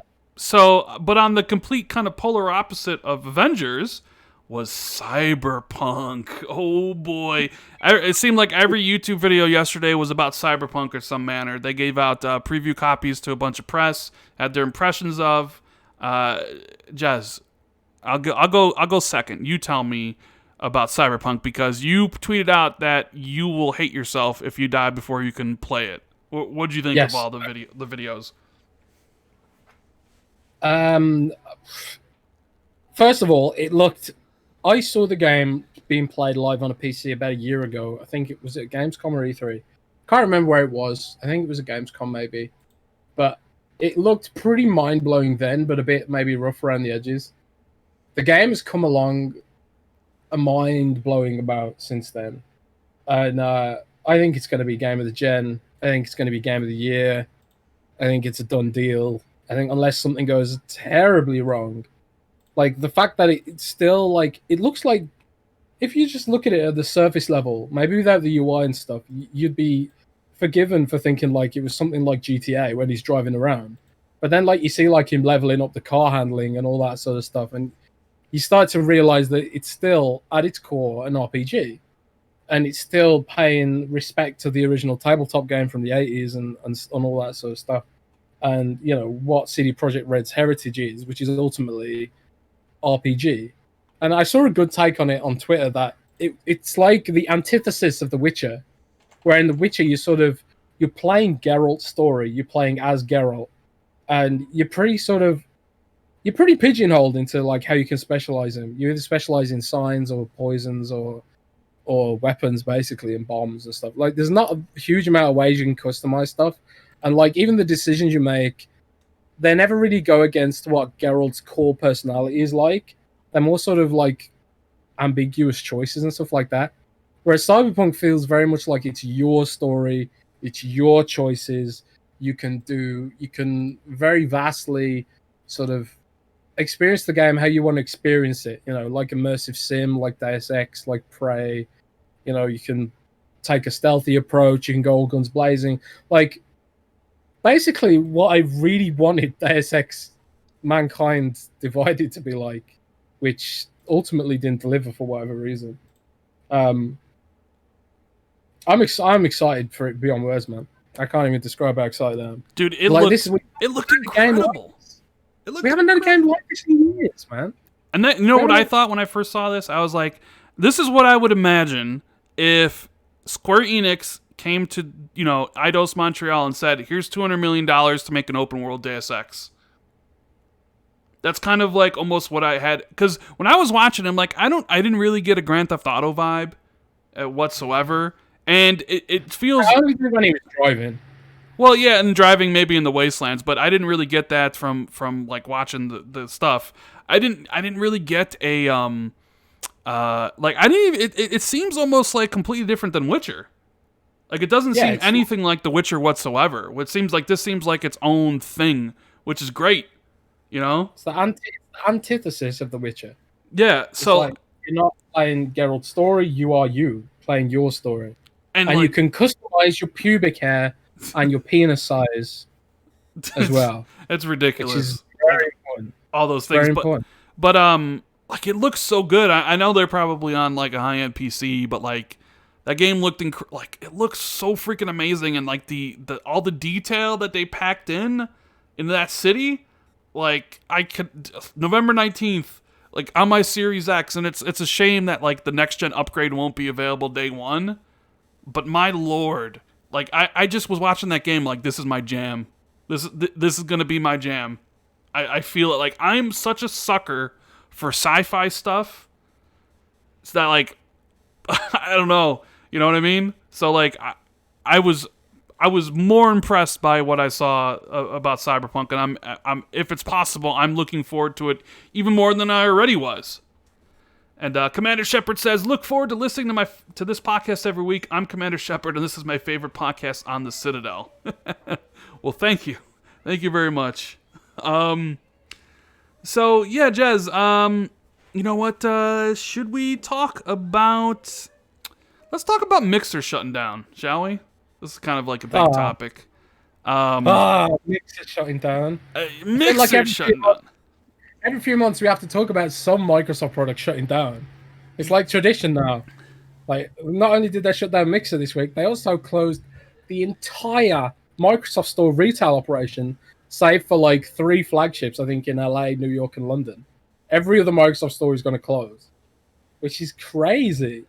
Yeah. But also not great, considering no one can go outside because of coronavirus. Well, Mixer, I didn't think it was that much of a surprise. Like, sure, I guess I didn't expect it to be this soon, but I've always said, we know we got a lot of people watching the podcast right now, right? We have we got about 1,300. We got 400 likes. We appreciate everyone being here. Hit the like button if you haven't already and share this out. But if you've been listening to the show for any length of time, when the topic of Mixer comes up, I've always said, I don't understand what they're doing with it. I get maybe why they bought it back when they bought it when it was Beam, but it seemed like, and I was like, okay, I'll give it a chance after they spent the money for Ninja. Then it was proven Ninja didn't do anything, like whatsoever. In fact, like nothing happened. And I was like, all right, yeah, you tried, you know, you wanted to see if it could make it work. You did. This was a Hail Mary play, but yeah, it's not going to go anywhere. It's time to just end it. And I thought maybe, you know what, they'd wait and see until Project Xcloud, till that was kind of integrated into it for that play, to see if it would, like, you know, funnel users into Xbox Game Pass and Xbox, you know, like the Xcloud stuff.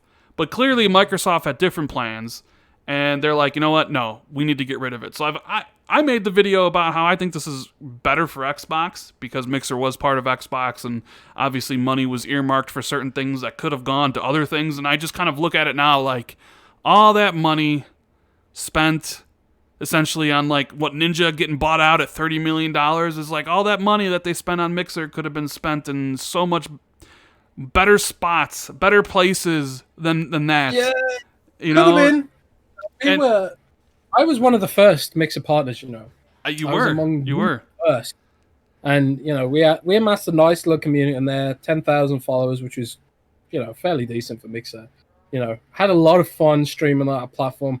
The community was always great, tightly knit, great AI moderating tools. You know, people knew that if they talk shit, they got banned on Mixer and their Microsoft account. So people didn't, you know, generally were nicer than my experiences streaming on other platforms.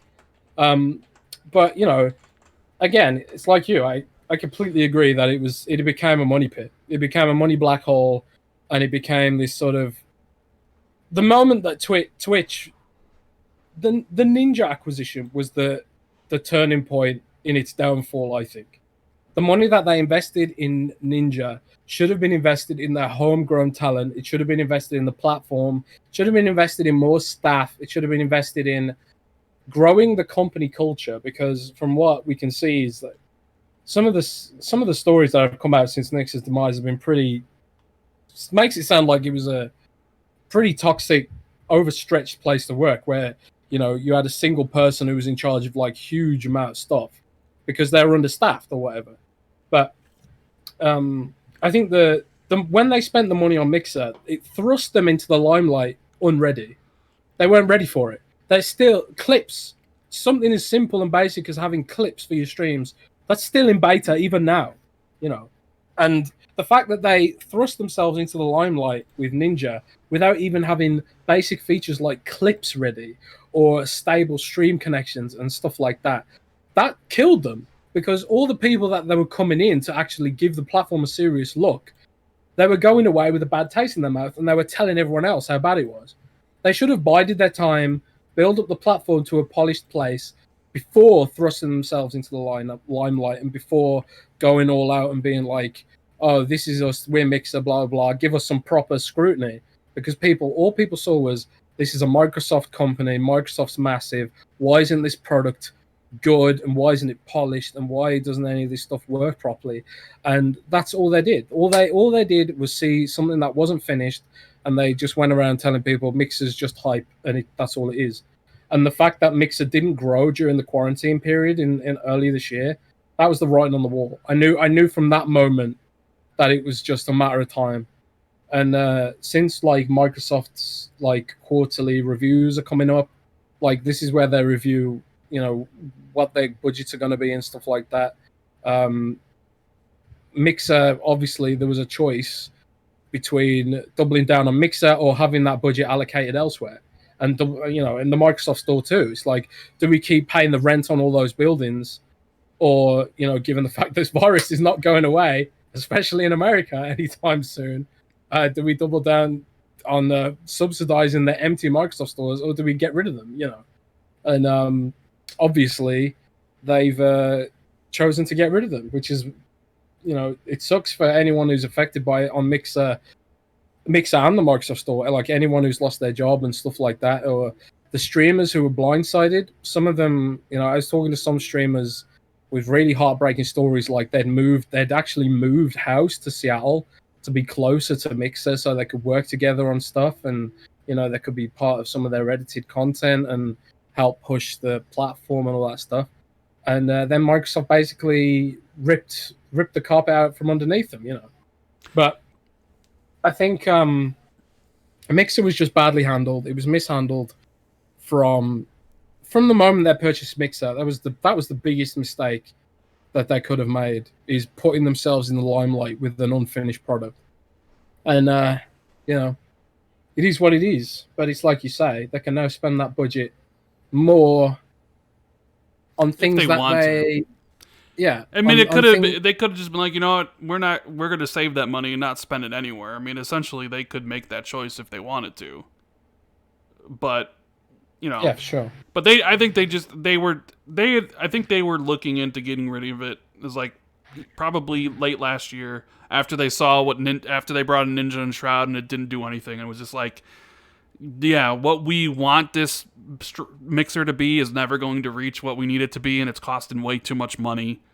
And it's like, do we just constantly throw money at this for the next few years, hoping that it becomes big enough for what we want it to be, or do we just end it now? And like, they ended it now, and it sucks because there's Mixer partners. They're gonna make it big on Twitch, 100%. There's really good ones like Arconaut. He'll do way better on Twitch, and he'll make way more money on Twitch than he ever would with Mixer. I seen like Bob Duckenweave as well. He was tweeting that he'd already exceeded the subscriptions he ever had on Mixer.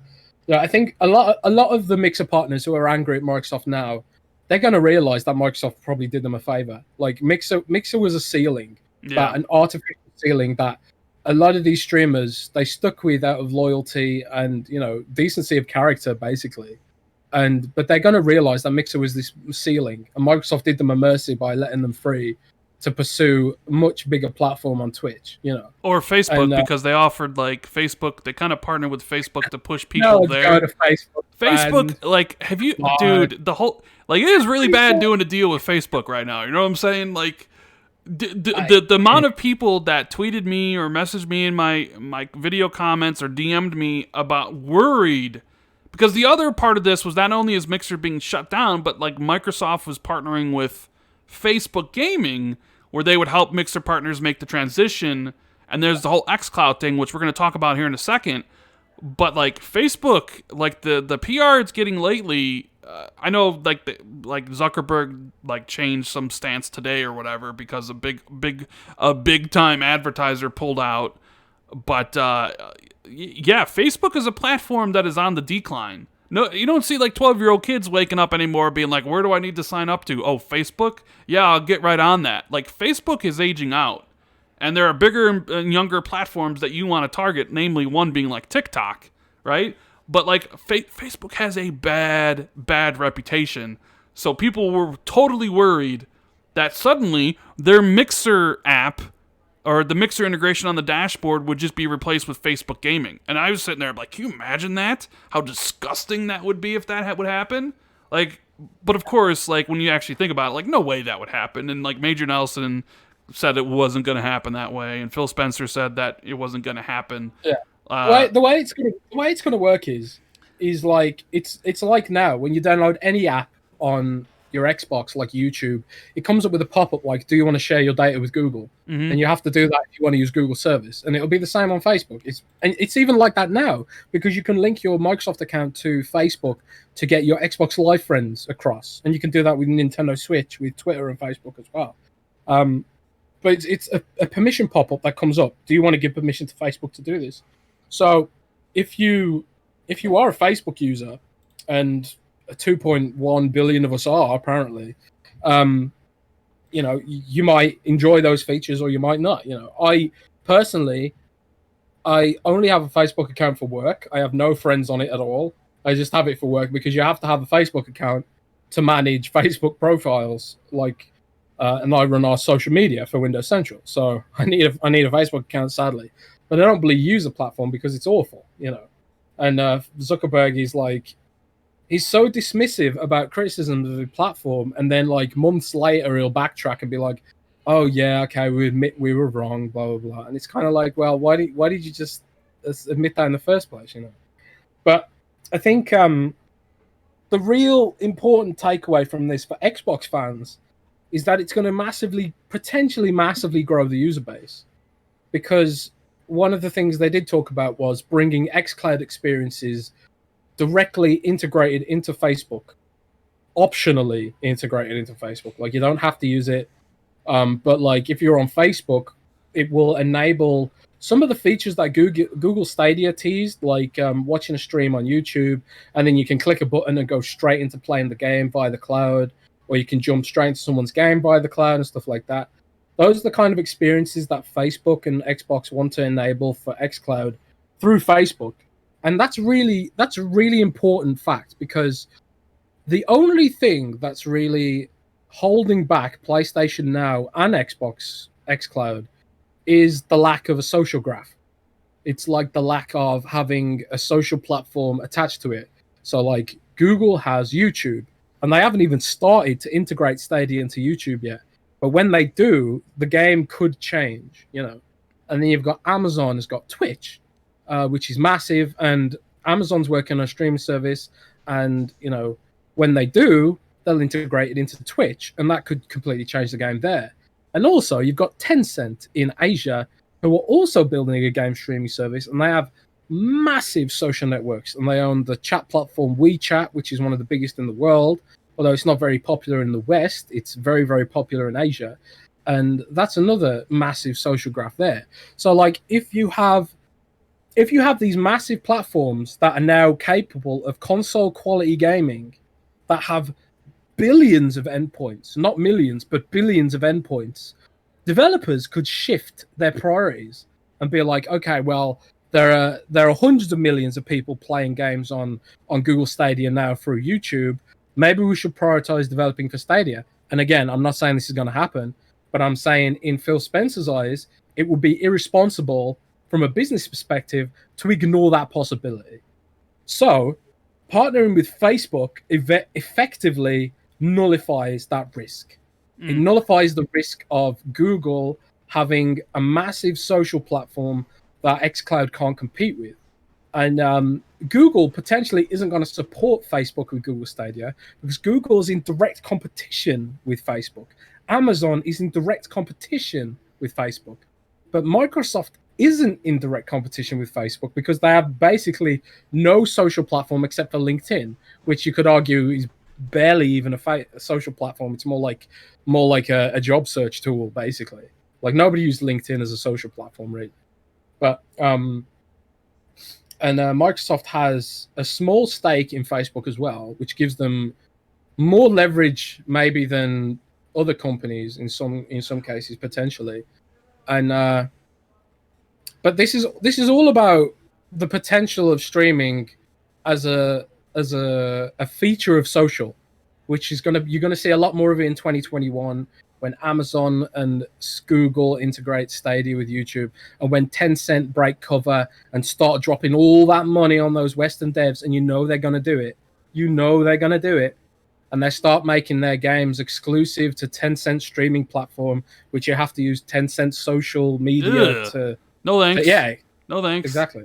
No thanks. It's scary. I mean, yeah, it basically comes down to is Microsoft really needed a contemporary for Xcloud that Stadia would have and that Amazon would have with Twitch.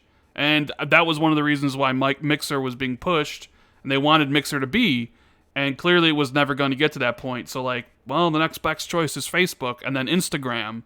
Like, where, like, there's, you talk about click to play. Well, if you see an ad on Instagram, you can click to play it, essentially sign up to Game Pass, all that stuff.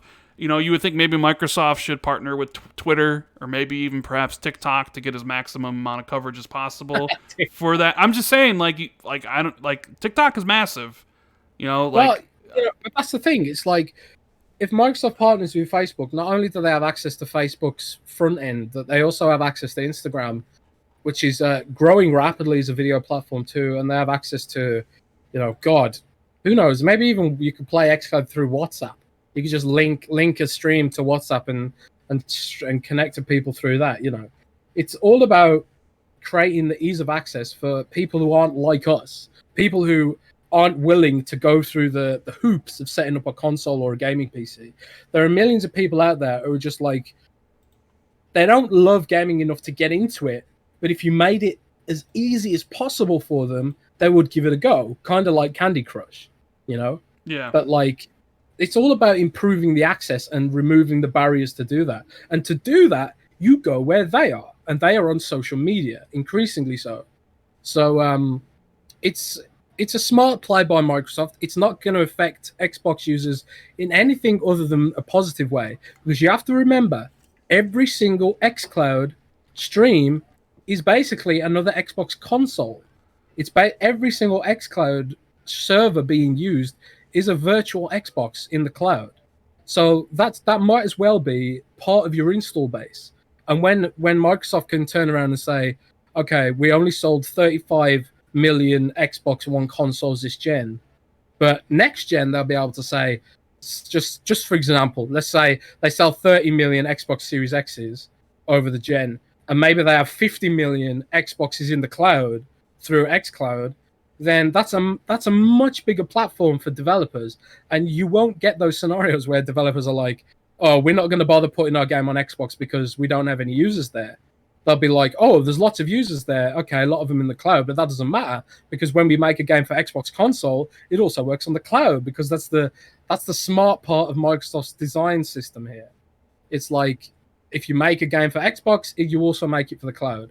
And if Xcloud takes off in Asia, like in Japan and Korea and stuff like that, where mobile gaming is very popular and portable gaming and stuff like that, and where the network infrastructure is better, frankly, you got like better coverage for wirelessness and broadband and stuff like that.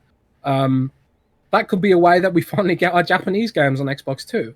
It's only a good thing. Yeah.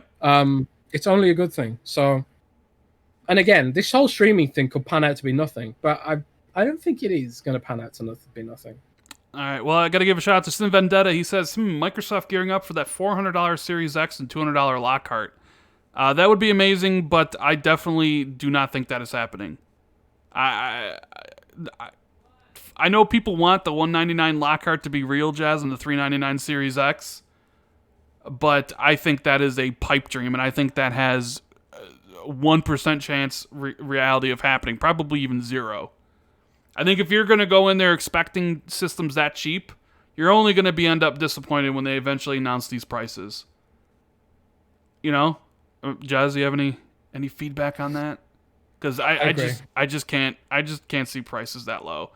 Like $199 Lockhart. You know how long it took Microsoft to get the One S or the One itself to $199? $399 Series X. I mean, like, that'd be great, but like both the One and the One X came out at $500. I don't know, to think that there's some like that those systems could launch that cheap is just setting yourself up for disappointment. And I don't want people to get disappointed, you know, in because you're expecting a low price, you know. So like I do not think that is going to happen. Because I don't think Sony is going to push for that either. I think Sony's going to be like, the lowest I think Sony's going to be is $450. Like, I think thinking on it, like, I know they might get down to $399, but they'll probably lose too much money on that. Sampo says, which 3 Xbox game studios will be the most respected in 3 years? That's a pretty good question. What do you think, Jez? The 3 years from now, what will be the 3 most respected Xbox game studios? Playground. Definitely Playground. I think if Hellblade 2 delivers, it could be Ninja Theory as well.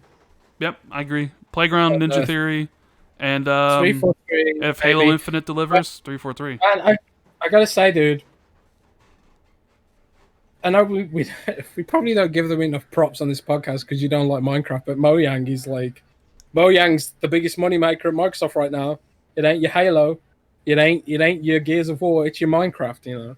So for me, it's Mojang, and they do a lot of stuff with a relatively small team. So they get my biggest respect, Mojang.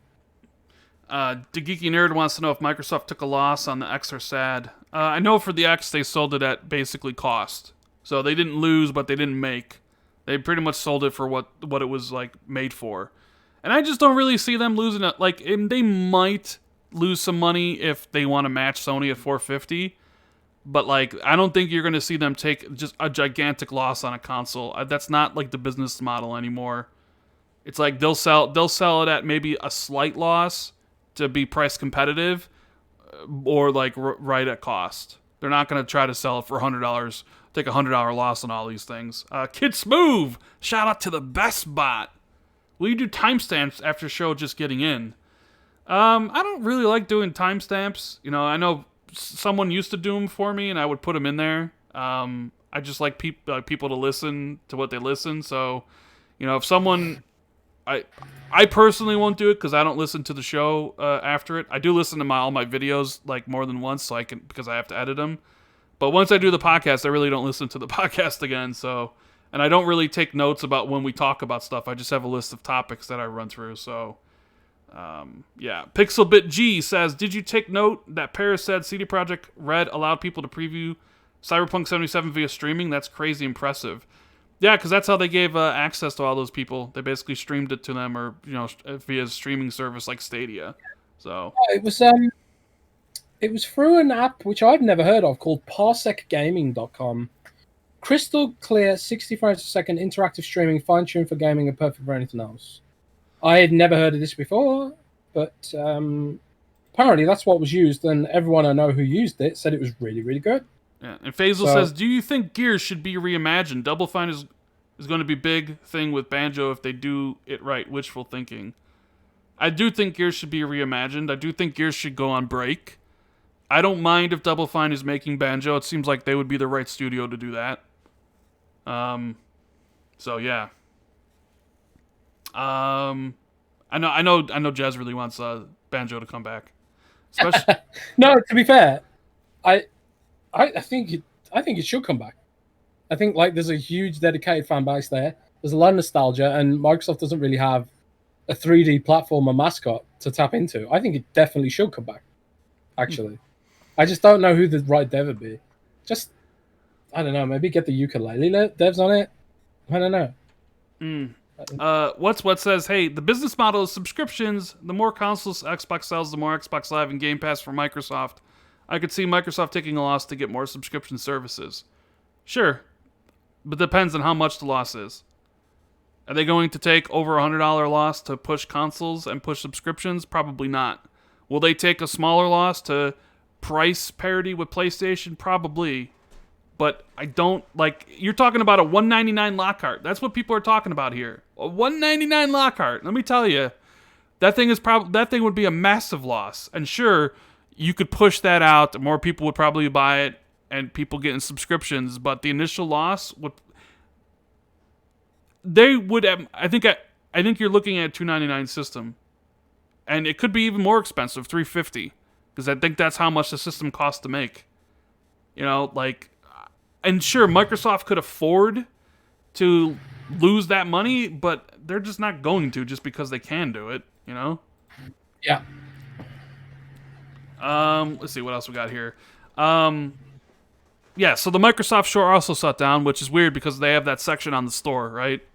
Where you can buy things directly from the Microsoft store. So I wonder if they're going to have to get rid of that because the store's shutting down, unless they keep it online. Are they say anything about online, Jez, or like it's just like Microsoft store? Yeah, the Microsoft store. So the press release was kind of vague. From what I understand, a lot of the staff haven't actually been laid off. They've already been working from home they've been working from home through Microsoft Teams, doing support and making orders remotely and stuff. So I'm sure there probably will be layoffs. Like you wouldn't need any work that conducted on site, but they said something pretty vague in their press release about improving their digital storefronts, which hopefully means the bloody Microsoft Store itself on Windows 10. But it's interesting because recently, in the past few months, the guy who runs Surface, Panos Panay, has taken over the broader Windows operation. I don't know if that includes the Microsoft Store as well, but I'm expecting some bigger changes like this down the line, reallocation of budgets and stuff, so he can meet his vision, whatever his vision is for improving Windows, which really does need some, I don't know, spring cleaning, shall we say? Mm-hmm. A whole year of spring cleaning, maybe. But I guess we'll have to see how it pans out. Again, don't know the details yet. Faisal says, Jez, Microsoft has more than one 3D platformer: Voodoo, Blinks, Conquer, and Banjo. So they have more than one, but they should invest more. That's what I don't says. think Blinks and Conquer have any legs. I really don't. Conquer's sort of a relic of a past age, which I don't think would work in today's sensitive times. Maybe, I don't know. Maybe I'm wrong, but Blinks and Conquer just aren't as famous. Meanwhile, you've got Banjo in Smash Brothers. I think that says it all, right? If you're going to invest in one of them, just invest in Banjo. Yeah. Like, that's what I would do. Saltine says, Rand, with Amazon doing the Wheel of Time series, do you think someone might make an RPG in that world? Wheel of Time, one of the best fantasy series ever. There was a Wheel of Time game back in the day, and I cannot wait to see what they do with that show. I think it's supposed to be coming out in 2021. So, yeah, for anybody that doesn't know, and even though I've said this, explained it multiple times, I'll do it once again. We've got 1,300 people watching. Hit the like button. My name, Randall Thor, is taken from the main character of the Wheel of Time series. It's a fantasy book series very much like Game of Thrones. Basically, it was Game of Thrones before Game of Thrones, or Song of Ice and Fire, or whatever you want to call it. 19 was because, well, when we tried to get Randall Thor back in 2004 for Halo 2, when I got Xbox Live, it was already taken. So 19 was just the date of my brother's birthday. So Randall Thor 19 was born, and it's been the same gamer tag I've had since 2004. So I've been on Xbox Live for 15 years, probably going on 16 years when, Xbox Series X comes out this fall. So that's where the name comes from, and let me some more time. Yeah, I know, Jez, very imaginative there too. Very imaginative. So Xbox Lockhart, we kind of talked a little bit about earlier. It seems like it's getting more and more real. I did a video yesterday because the game development kit for June 2020 that Microsoft sends to developers leaked. And basically it talks about Lockhart. It mentions that the dev kit, Scarlet dev kit, has an Anaconda profile mode and a Lockhart profile mode. And even before that, a couple weeks ago, you had said how Lockhart's mentioned in the Windows OS, and someone posted screenshots of the OS with Lockhart mentions. I mean, I don't know much more how, like you tweeted, like, Microsoft PR with the Jim Carrey gif of, like, pretending that it doesn't exist when all these things comes out, right? Yeah. Yeah. You got nothing to add on that, Jez? Nothing to add about Lockhart whatsoever? I might be writing something about Lockhart soon, but that thing is real, man. And every week I get more proof that it's real. I'm just waiting for the specs or the pictures or something. But more and more units are going out to testers, and it's only a matter of time before someone leaks a picture. Yes. Leaks a picture of it on the floor. What's it look like? Does it look like a mini Xbox Series X, white, same form factor? Does it look like a GameCube, or is it more like a smaller Xbox One X, like kind of like a regular console? Like that's what I'm really curious on, is the form factor of it. I personally hope that it has a unique sort of form factor. It'd be so cool if it is just like a GameCube, white, like the Xbox One S is. So, like, immediately that it is what it is, and then they can do special editions down the line. Well, then visually too, like, you have the tower, the huge one that's black, and then you have the small one that's a different color, that's also half the size or whatever it would be. You would also visually know that, like, yeah, this one's the cheap one, and it's not as powerful as the other one. I mean, it's a good visual comparison thing. So, like, well, yeah, I'm waiting for the day a picture of that floats up online, because I don't think Microsoft's going to announce it soon. I don't think they're going to announce it at the July event. I think the July event is strictly going to be about games and the games that Microsoft is working on, and big games from third party. And, Sony's rumored to be going again in August after Microsoft show. They got a lot more things they want to talk about. They also have to talk about when pre-orders open. They also got to talk about price. They got to talk about release date. They got to talk about launch games. And I think they'll do a show after Microsoft does. And then Microsoft will probably do one after them, because they want to have the last word on price. Microsoft for some reason, and they want to they want to have the last word on price. And they'll have something in August, this Xbox 2020 stuff. A lot of people were confused about June, like, where's my Xbox June 2020 things? And it never was always just events, but the 2020 stuff there's been like an article every week from Jason Ronald this week about Series X optimized games and what that means. The week before was about smart delivery. The week before that it was about backwards compatibility. And then you also had interviews, like there's an interview with the Dirt 5 developer, an interview with the developer from the Ascent about how it is to work with the Series X hardware. So that was the June stuff. Obviously, the July stuff will probably, definitely be the event showcasing the games, probably even more articles about the hardware. And then August, we're probably going to be getting into the pre-order territory, and Microsoft's got to give the price at some point when they do pre-orders. Phil's already kind of said that, and I think that'll be sometime in August, and then they'll show off Lockhart, and that's how they'll do it, in my opinion, at least. I mean, I could be wrong, but if I was a betting man, I think that's how Microsoft would do it. And I think Jez agrees with me. Yes. I do agree with you. See? We're on the same page here. Smart, smart. What's the saying? I'm confused. Great mind think alike. Great mind thinks alike. Yeah, there we go.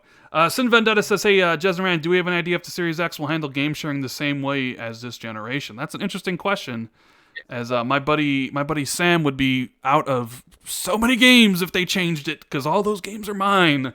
I would imagine they would...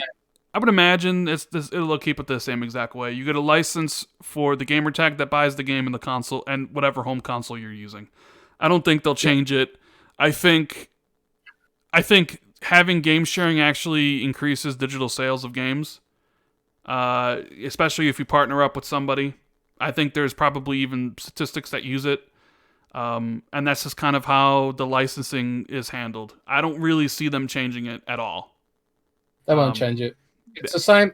It's the same operating system. It's the same licensing model. The whole definition of generation is going to get really blurry when Game Core's finished. So yeah, it's all basically going to be the same, just with better graphics, better everything, faster load speeds, ray tracing, dynamic latency input, whatever it's called. Yeah. All the good stuff bolted on top of your current experience. Oh yeah. Faisal says, imagine Banjo Paper Mario style. Do I think Nintendo gamers should get the game too if it gets made? So he thinks that Nintendo gamers should get Banjo as well if the game gets made. I mean, I think the game would sell better on the Nintendo platform if it got made. I'd really if they put Minecraft Dungeons on Switch, there's no reason they shouldn't put Banjo on Switch. I feel like Microsoft also really wants to put their games on Switch. Like they want to put Xcloud on Switch and just have been able to stream and like use the Switch as like a portable gaming handheld for Xbox. I really do think they want that. I would love that. If they did that, if Nintendo allowed xCloud on Switch, I would be elated. But you've got to remember at the same time that all potentiality suggests that xCloud is going to be directly tied to Xbox Game Pass. And unless they do like some kind of special version where it's only Microsoft's games that you get on Switch, maybe. Otherwise, Nintendo might be like, well, we don't want xCloud on Switch because people won't buy the Switch versions of those same games. Like, especially some of the smaller indie games, which do sell really well on Switch, which we've talked about before. So, like, all of the smaller indie games that are on Game Pass, you wouldn't have to buy them on Switch then because you'd have them on Game Pass. So, like, maybe Microsoft does, like, Xbox Game Studios Access app or something on Switch, and it's just the games that either they fully own or definitely aren't coming to Switch, or games that can't come to Switch because it's not powerful enough, stuff like that. I think that'd be sweet. But again, yeah, dreaming, maybe. Still don't even have YouTube on Switch, so. Sean Layden kind of rocked the boat a little bit. It'd be interesting to see your take on this, Jez. He said that he kind of came out of hiding. He's got a long, epic beard now after getting ousted from PlayStation. We still don't know what happened. We still don't know why he left PlayStation. All we know is Jim Ryan's in charge, and it's his PlayStation now. But he talked about how he thinks that the AAA video game industry needs a rethink, and that it's pretty much unsustainable to keep on going the way it is, that you can't really spend all these years and this amount of money on like an 80-hour game, and essentially that people should be making maybe 10 to 15-hour games in 2 to 3 years instead of however long it makes to make that 80-hour masterpiece. And one of the big reasons why is because, well, game development costs have gone up generation after generation. It's going to continue to go up because now you're going to be in the 4K generation. Everything's going to be 4K. But game prices have not gone up with it. Games are still $60, which is absolutely amazing. Like the fact that games are still $60, and I remember back in the N64 when like Zelda was $100. Those cartridges were expensive. And dude, I wanted to get Majora's Mask for my birthday, and it was like £100 in the UK or £90 or something insane. And I had to spend my own money, and it was my birthday and my Christmas present for the whole year because it was just so expensive. Yeah, and I never even and I kind of agree with him that definitely it seems like it's not sustainable because of the prices, and maybe prices should go up to $70. Like I'm not saying I want them to go up there because they shouldn't, because hell, I mean I want to pay $60, but you got like one of the guys who was the head of a studio or head of Worldwide Studios being like, this stuff is expensive and we need to be able to charge more. And this is one of the reasons why you see a lot of games, having the games as a service, provide content to keep the game living forever, to have like stuff that you can buy to help the profit margins be better. You know how many times Jez talks about margins in my DMs when we talk about games? Margins between stuff. So like, they're important. I mean, I know they are, and it is a business at the end of the day. Like, video games are great, and they're very creative, very artistic. But like these companies ain't charities. Like they're out there to make a dollar, and everybody's got to remember that. So do you think, Jez? Do you think game prices should go? Because it seems like they're not. It seems like you can pre-order some of them now. Like they're $59.99. They're keeping, the same price point. But do you agree with Sean Layden? Do you think the AAA industry needs a rethink and start making shorter games? But before you answer, Matt Piscatella said can't happen because consumer purchasing has moved away from buying games that short. He says the only way that can happen is if a subscription model becomes prevalent, which maybe it will. So what do you think? You could. There's a perfect case study here. Resident Evil 3. Resident Evil 3 is $60, but short as hell. You can complete that game in like 2 or 3 hours if you speedrun it, or less. It's a joke how short that game is, especially when they cut content from the original PlayStation 1 game, which blows my mind. And I'm still salty about that. I don't think Resident Evil 3 sold anywhere near as well as Resident Evil 2 did. I don't think so either. Because of stuff to do with that. I don't think people will pay. I think really the question ultimately is, it's the difference between a mega studio like Rockstar and CD Projekt Red competing with a studio like Remedy, whereas Remedy wants to make AAA experiences on a budget.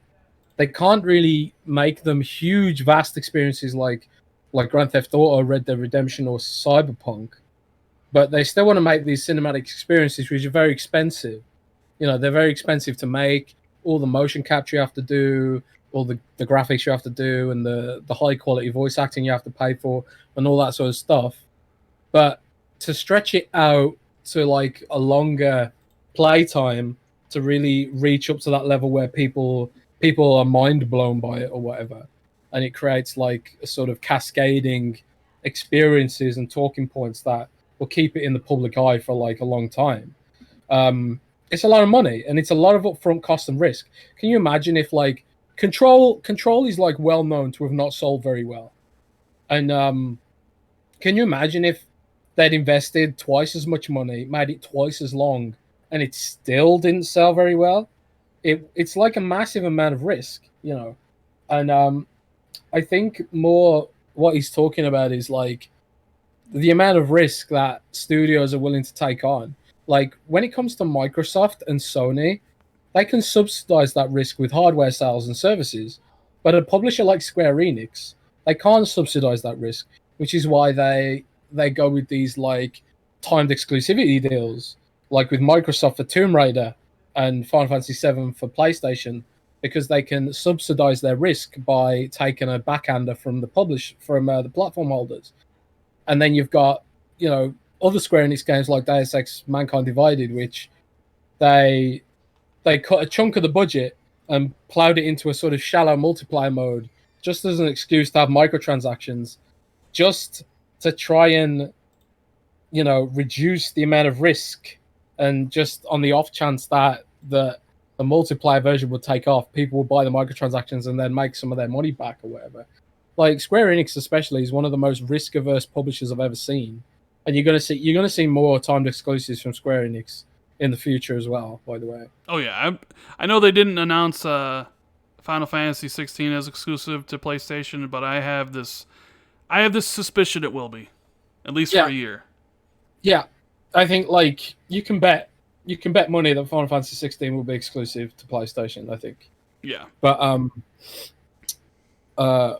at least to begin with. But it's about subsidizing that risk, and some studios are big enough to weather that storm. Like, for example, Rockstar has Grand Theft Auto's online mode, which makes a stupid amount of money, which means they can invest in these sort of grand industry-defining projects like Red Dead Redemption, and then like CD Projekt Red is subsidized by GOG.com, which is basically a retail arm and makes a lot of money.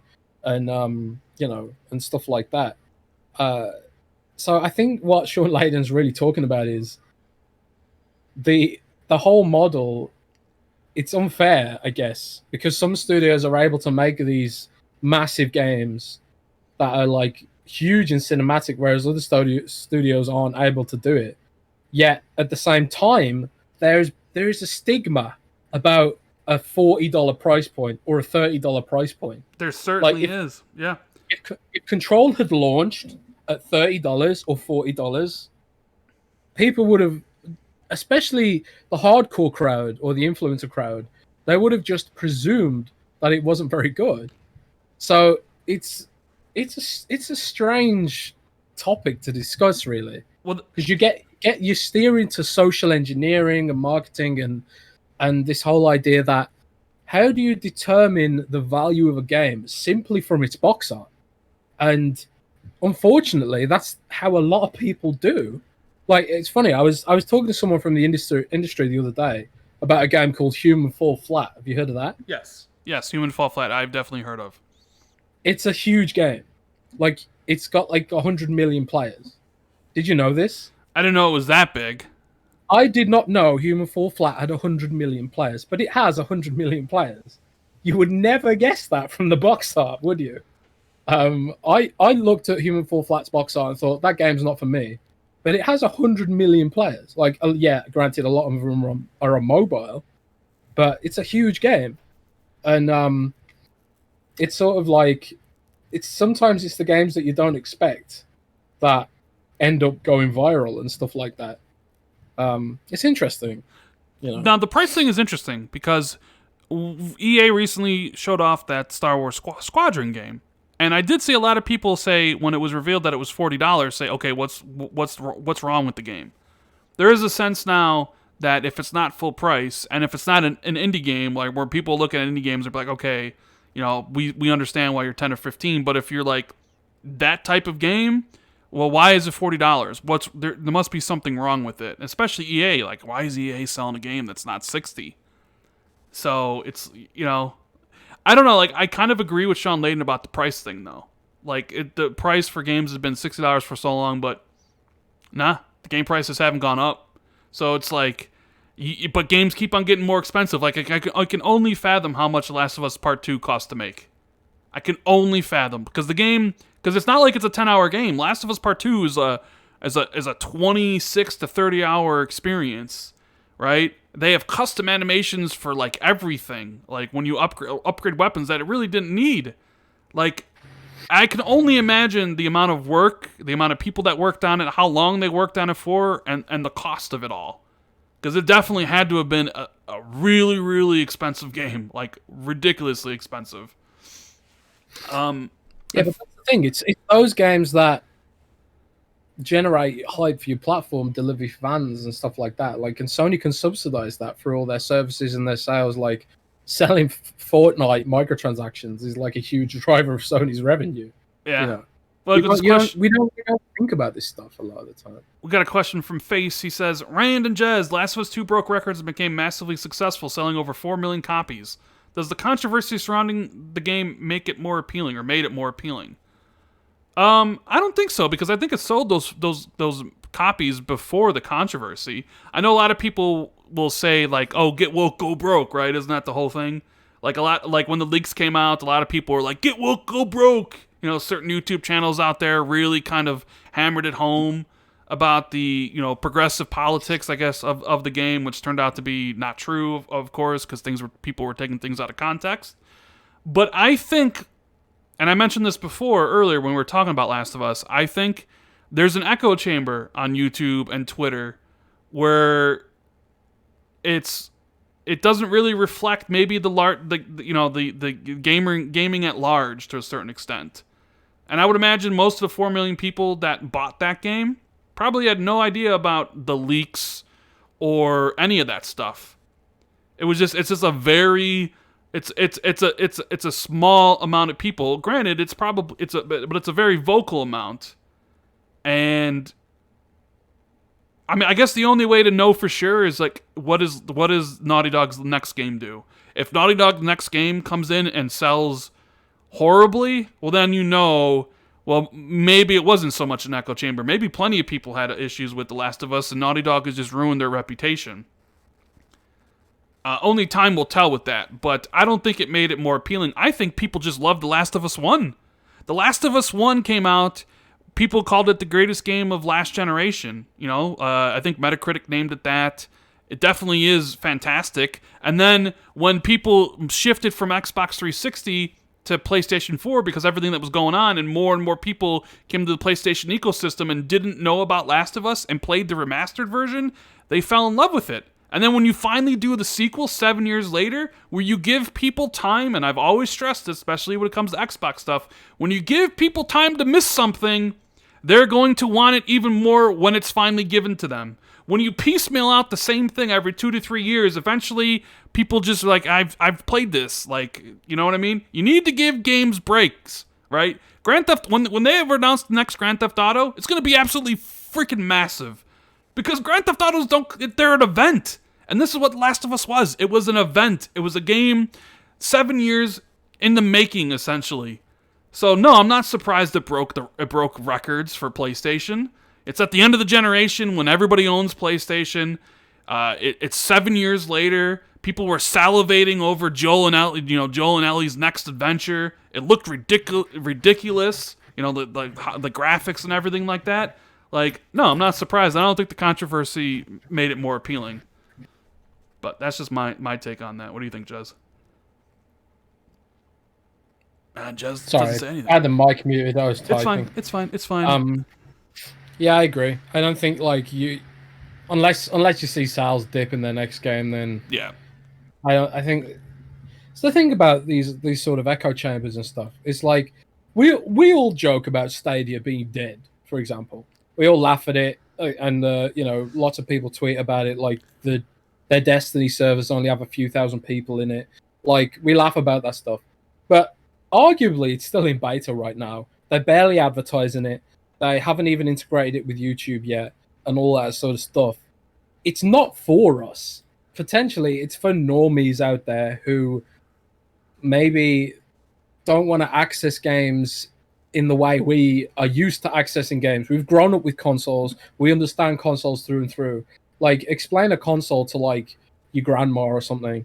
Like, I'm not saying your grandma's going to play Google Stadia, but even, like, the kids of the new generation, like, maybe they don't understand consoles so well. Maybe they're more attuned to their Switch and going portable and stuff like that. Maybe Google even releases a dedicated portable Stadia device with LTE and like a SIM card slot and all that sort of stuff. We just don't know how these things are going to pan out when they're given to the wider market. Like, the console market is so small compared to the wider market. Like, you have to imagine, like, if Xbox and Nintendo and PlayStation combined represent a monthly active user base of, just say, I don't know, let's just imagine that it's somewhere around 200 million, right? That's a tiny fraction of the world's total population. A tiny, tiny fraction. Now, everybody likes to be entertained. Like, whether or not that's gaming, I don't know. But you're not gonna know unless you improve access to those people. And I've sort of, in a very roundabout way, sort of said that, like, the wider market is unpredictable. Like, everyone's echo chambering about Last of Us now, but you don't know what the wider market thinks. What I do as a journalist to get a sense of what normies, quote unquote, think, I often just ask, like, younger family members who don't have Twitter, or they're not engaged with the discourse that we are, because I like to keep that perspective. I like to keep that perspective, like, what do normal people think? What do people outside of this conversation think?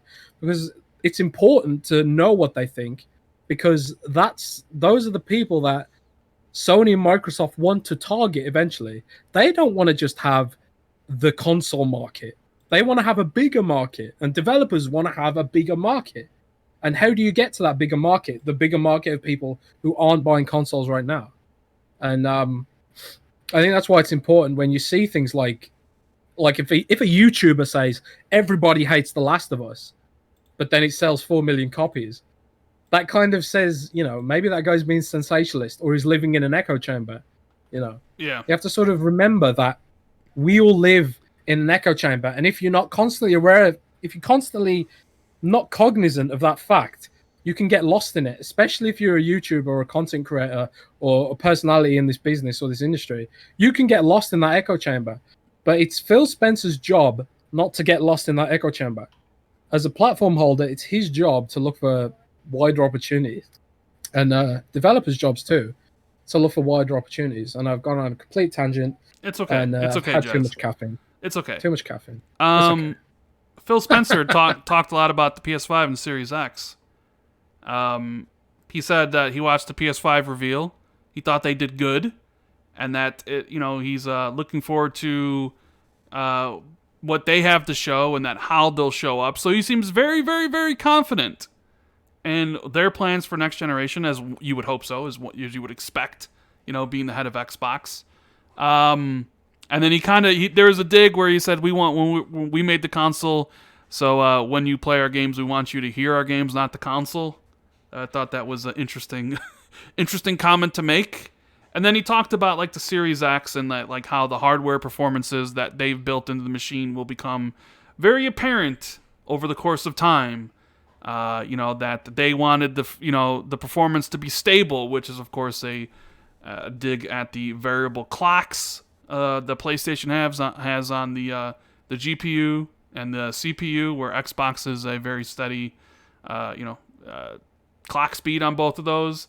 There was I know some people started to run with this narrative that Phil was trying to damage control how games would look by a quote, like, where he said that, like, he says, I think we're at a point now with immersion, with the tools we have and the compute capability, that the deltas will be smaller from a visual impact, or that Feature X was never possible before now, and it is.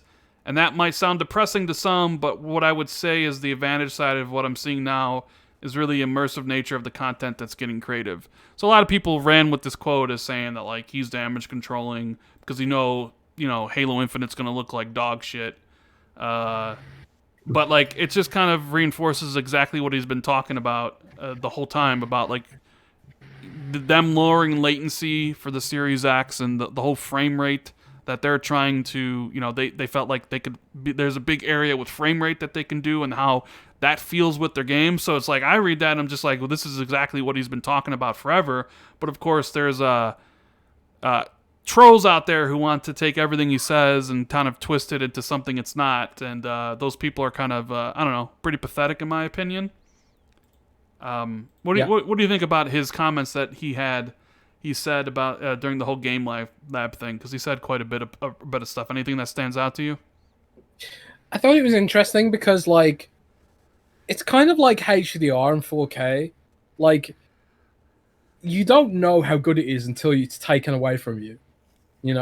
It's like it's the same with ray tracing. Like, I played ray tracing with Metro Exodus last year at like 30 frames, 1080p, and I remember thinking, this doesn't really look that much better. But then I tried it without ray tracing, and it was like, oh, actually, yeah, I do kind of see that now. It's all these things are like, they all sort of coalesce to make a more immersive experience, and that's really what he's talking about, is going for that sort of incremental step towards true photorealism, which is still like quite a fair ways away. We still have this sort of uncanny valley to cross where games are getting more and more photorealistic. Like, I thought Death Stranding especially was particularly impressive with the way it presented, especially in its cutscenes and stuff. Like, some of the facial motion capturing, that was amazing. And do you remember when what's that game called now? That detective game. Can't remember what it's called. By Team Bondi. I remember the dev name, but not the game. L.A. Noire? L.A. Noire, yeah. Do you remember when that came out? Yes. And everyone was mind blown by the facial motion capture. I remember. Yeah, 100% if you remember go back, that. If you go back and look at it now, it looks pretty quaint, right? But that's the way graphics are. Like, if you look at like magazines from the early 2000s or the late 90s, there's like, you get like a PC Gamer magazine, it's like, oh, look at these next gen graphics, they're mind blowing, most realistic graphics ever, and then it's like Doom 3 or something, or Half-Life 2, which look really dated by modern standards. So and also, I think what feels more maybe damage controlling is the fact that doesn't present well in a video. It doesn't present well in a trailer, because I remember like everyone after the May event, for example, everyone was like, "Oh man, all of that stuff was CGI. All of that stuff was CGI," but it wasn't. It was all in engine stuff. Well, And a lot of people said this doesn't look next gen, and then when Sony had their event, there was also a lot of people and threads made on Reset Era about like everything not looking next gen. You know, like, well, I don't know how they can say that, because Ratchet and Clank, like that, sure, Ratchet and literally Clank wouldn't be possible. but it wasn't such a visual upgrade. It was the Portal stuff, which isn't very apparent to a lot of people when you watch it. You know what I'm saying? Like, Well, that's what I mean. It's like it's hard to present that in a video, but when you take it away, when you take ray tracing away after you've experienced it, then it sort of becomes like, oh, now I get it. You know, like for example, like even Minecraft. When you take ray tracing away from Minecraft, it's like, oh god, how can I possibly go back to this?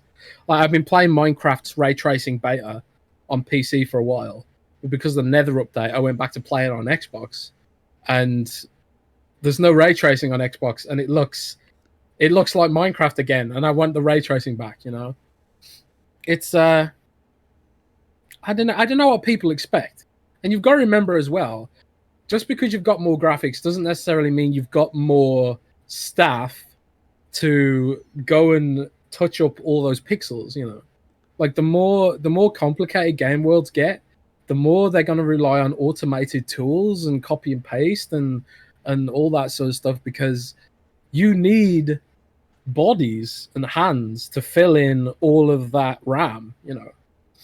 So I don't really think it was damage control as much as it was, I don't know, don't expect such a huge, massive leap like we've seen in the past.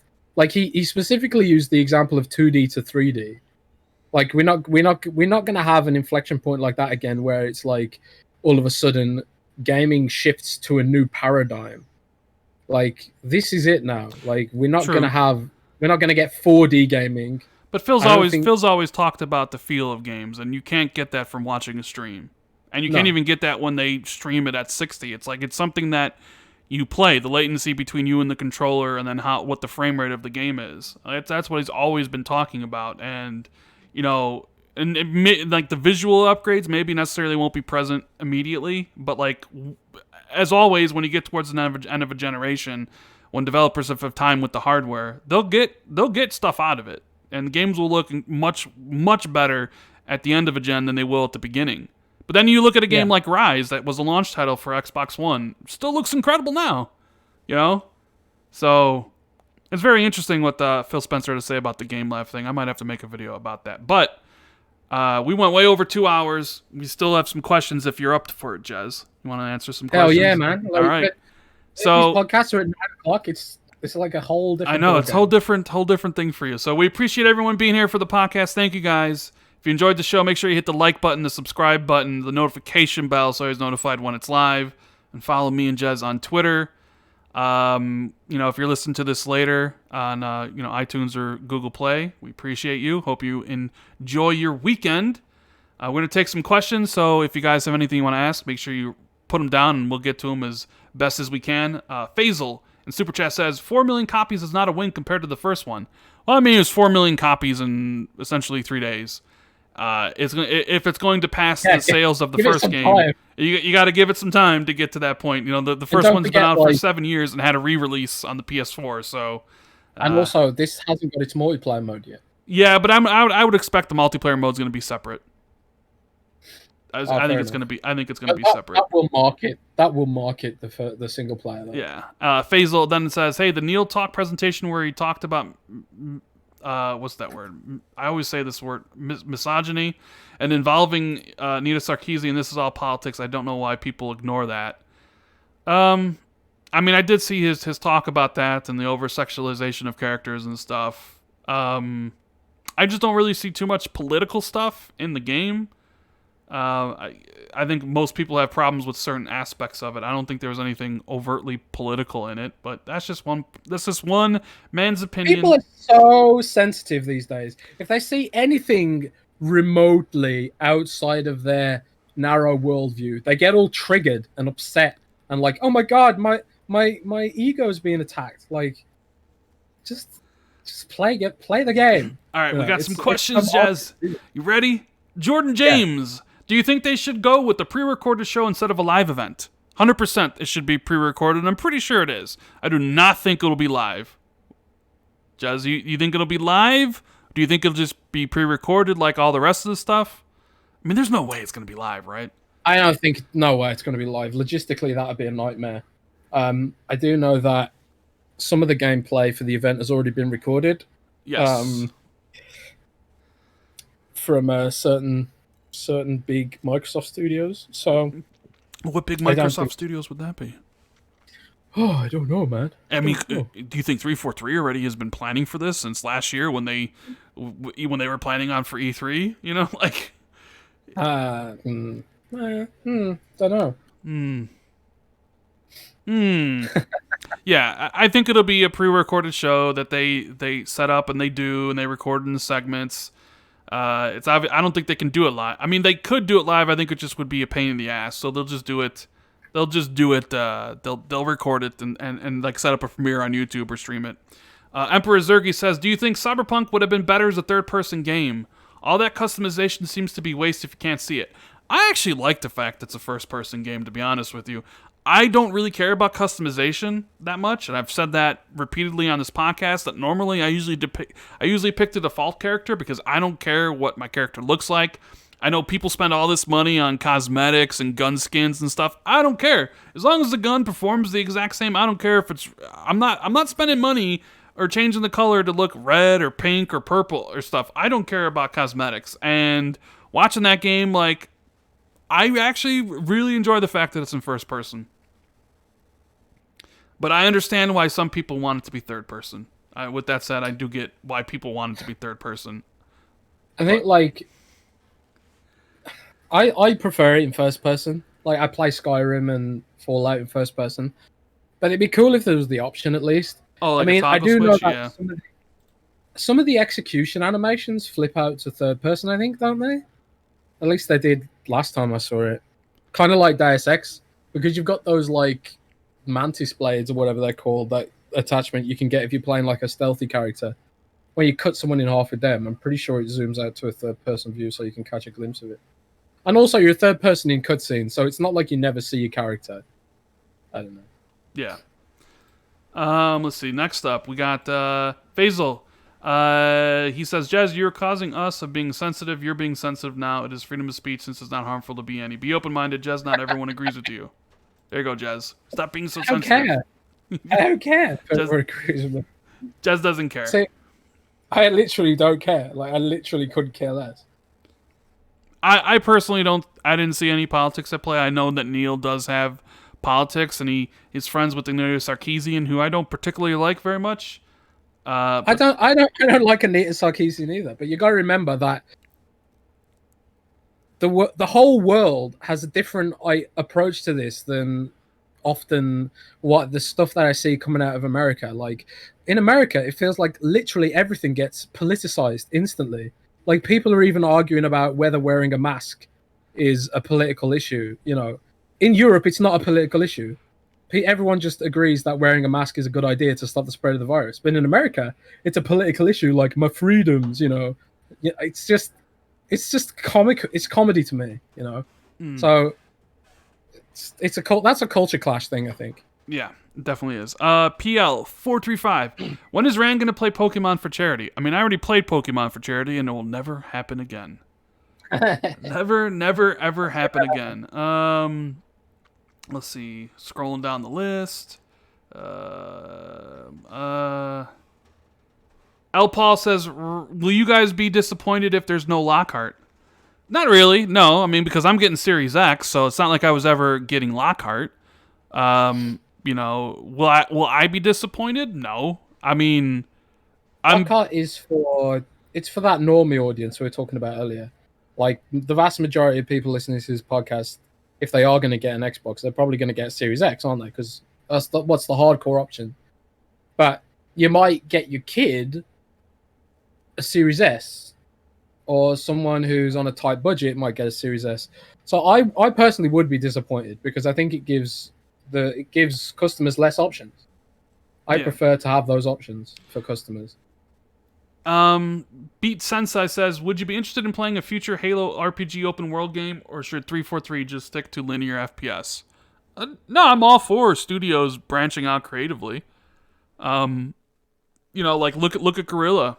They were stuck doing first person shooters. They were doing Killzone, and then they branched out to do a open world RPG. And a lot of people say it's better than anything they did with Killzone.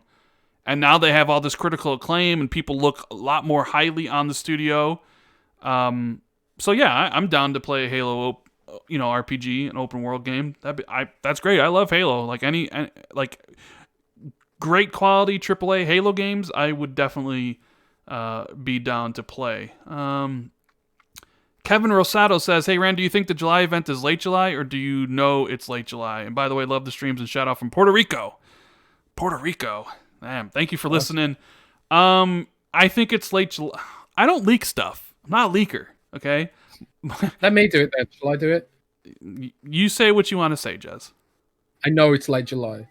Okay, see, Jez says he knows it's late July. I've always felt it was late July, but going back in May for my predictions. Late July. Jez says he knows, so Jez knows.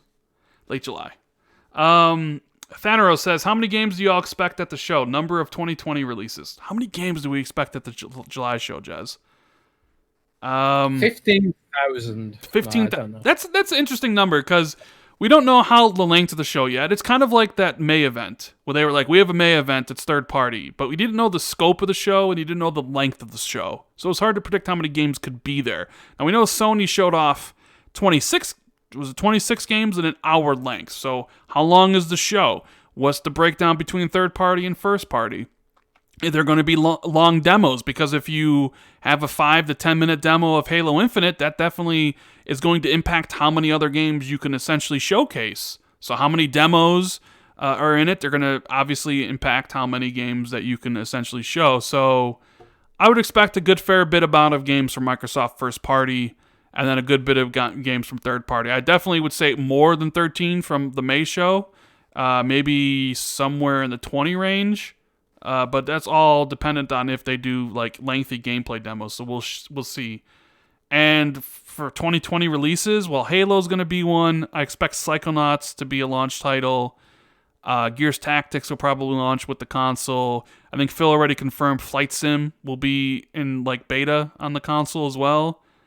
I could see, and then there's like stuff like the Ascent and like the Medium, I think, are also going to launch around then. I don't think there's going to be a Forza game this year. I expect the next Forza game to be spring 2021. And I mean, if you look at it from Microsoft's perspective, with everything they put out being on Game Pass, they don't want to put a ton of games out day one. They want to be able to spread games out over the course of time. Have a game out, have a few games out at launch that people can subscribe to, because Halo Infinite's going to push Game Pass like no other game before it. And then, you have some other smaller games that people might like, and then maybe you got a game for December, and then maybe you got a game for February, and stuff, etc., etc. So that's kind of how I see it all playing out. AXN says, I hope to see some nice surprises for Xbox Studios to play on PC, but the Xbox app still has issues. Will it ever get better? Cheers from Italy. Will it ever get better, Jez? Because you were talking. I remember you talking about this a little bit ago, the Xbox app and the problems it has. Do you think they'll ever? Xbox app on PC? Are we talking about? He says the Xbox app on PC. The Xbox app. If you talk, I don't know. Are you talking about the Xbox Companion app, the old app, or the new app? Well, the Companion app's going away. Yeah. If you're talking about the new app, they've just recently moved it to a new back-end architecture, so they do have optimization work to do, shall we say. The problem is with a lot of these store apps is that they have to pull down their information from the internet, which means that, like, there's a lot of streaming going on. So when it seems unresponsive, it's partially because they're downloading information like a website and stuff. But I personally, it doesn't seem too bad to me. Like, I'm using it right now as we speak, and my PC is like pretty mid-range, I would say, like i7, or maybe not mid-range, like upper mid-range maybe. But I don't think the app's too bad. I mean, you'd have to, like, I guess the what Microsoft would say is leave your feedback. I do know that they're going to bring, when they do bring Xcloud to PC, it's going to be inside this app, by the way. So this new Xbox app they're working on is going to be like your one-stop shop for all things Xbox on PC, including like your Game Pass, your Xcloud, your social, your clubs, hopefully, if they're red mark or bitching about that. And then the main storefront and stuff like that. But yeah, optimization work's ongoing, but it's I'd have to like go into like the ups and downs about using, I think it's React Native, what they're using now. But that's probably not for this show. And also I'll probably say something wrong because I ain't a dev. But yeah, I think optimization work's still ongoing in that app. I like it though. I think it's pretty good. Artemis says, hey, Rand, I hear you're playing Pokemon for charity. I hope this can help. Love the show. God, Jez, you're going to make me have to play some stupid Pokemon game for charity again, aren't you? Have you not seen Pokemon Snap? I have no idea what Pokemon Snap is. What is Pokemon Snap? Is this some stupid thing? Pokemon Snap was announced the other day at the Nintendo Direct thing. And basically, it's a remake of the original N64 game where basically, instead of catching the Pokemon, what you do is you go around in first person taking photographs of Pokemon in the wild. Doesn't that sound exciting? No, not at all. That's one of the aspects I hate about BioShock, or when you had to like take pictures of the characters to like kind of get better. I hated that. I hated that. Man. Absolutely. What's his name? Hated that. Sander Cohen, that level with the triptych. That level was awesome. What are you talking about? And do you remember like first Dead Rising with the photography system? Yeah, I do. That one was okay. Insomnitech wants to know a question: Do you two broadcast the show in 30 frames for cinematic reasons? I didn't even know. It doesn't really need to be 60 frames. Not like I'm showing off like cutting edge gameplay here or anything like that. I guess it's because I've OBS set to 30 frames, which is why it streams in 30 frames. Also, you never know whenever my internet will take a dump, so I kind of keep the bitrate a little bit low. I guess I could stream in 60 frames, but I'm not trying to show off games for my next gen console that I want people to buy for $500 though. So there's that. Raphael wants to know a question for Rand and Jez: Who's a better waifu, Jill or Nemesis? Well, Nemesis for sure, right? Nemesis is definitely Nemesis has tentacles in the original. Did he get tentacles in the new one? I can't even remember. I think so. I'm not. Did he have tentacles? Yeah, he did. He had tentacles in the original. I know that much. Yeah, let's see. Any more? It's really bad, right? It's really bad that I remember Resident Evil 3, even though I haven't played it for about 15 years, better than the one that I played a few months ago. I don't know if that means the old one was more memorable, or my memory is just getting really bad as I get older. Skyro Gaming says, where's the Cuphead DLC? Maybe the July show. That's interesting, because me and Jez talked about the Cuphead Netflix show before we started, and we mentioned about the DLC that Microsoft showed off at what? Was it did they show off the Cuphead DLC at last year's E3 or the year before? Because it was supposed to be 2019, right? I can't remember. I think the DLC was supposed to be out last year, so then I would imagine the I'd have to look, because I don't remember if it was at E3 2018 or E3 2019, but I think it was originally supposed to come out E3 2019, and it's not here yet. Now, maybe they decided to take the DLC and make a full game out of it. Maybe it's coming out at the end of this year. Maybe it'll be out in 2021. I don't know. They take a long time to make those Cuphead games. Faisal says, if you don't care, why be sensitive? And I live in London, where still higher population of minorities are discriminated against. Chill, Jez. You got chill. Let's see what else. Any more questions? Will the July event be streamed at 120 frames? I doubt it. It's going to be streamed at 30. It's going to be Filmic 30. We'll be lucky if we get it streamed at 60, although they'll probably upload trailers individually for that stuff after it. It probably full 4K 60 frames or whatever. they're going to do. Let's see. Someone wants to know if I'll be playing Randall Thor in the Wheel of Time show. Definitely not. They already casted him and they're filming. Can't wait to see what that show ends up turning out. But I think that's going to be it for the podcast. We definitely went really long. I hope you guys enjoyed it. Thanks for all the new members joining and the super chats and stuff. Me and Jez appreciate that very much. You got anything to say before we head on out, Jez? Be nice to each other. Be kind to each other. Be empathetic with each other. And embrace the filmic 30 frames per second. Because that's what we're going into next gen, man. I think we're going into full-blown 30 frames locked across the board with ray tracing. But it'll be filmic, though. It'll be filmic. It'll be incredibly filmic. Give me some whiskey. If you follow me on Twitter, give me some whiskey recommendations because I've run out. Yeah. Give Jez whiskey recommendations. And before you do that, make sure you hit the like and subscribe button, the notification bell, and follow us on Twitter so you know when the podcast goes live. Thank you for everybody taking the time out of your day to listen to us talk about video games. And we'll be back next week. Later, guys, and keep it gaming.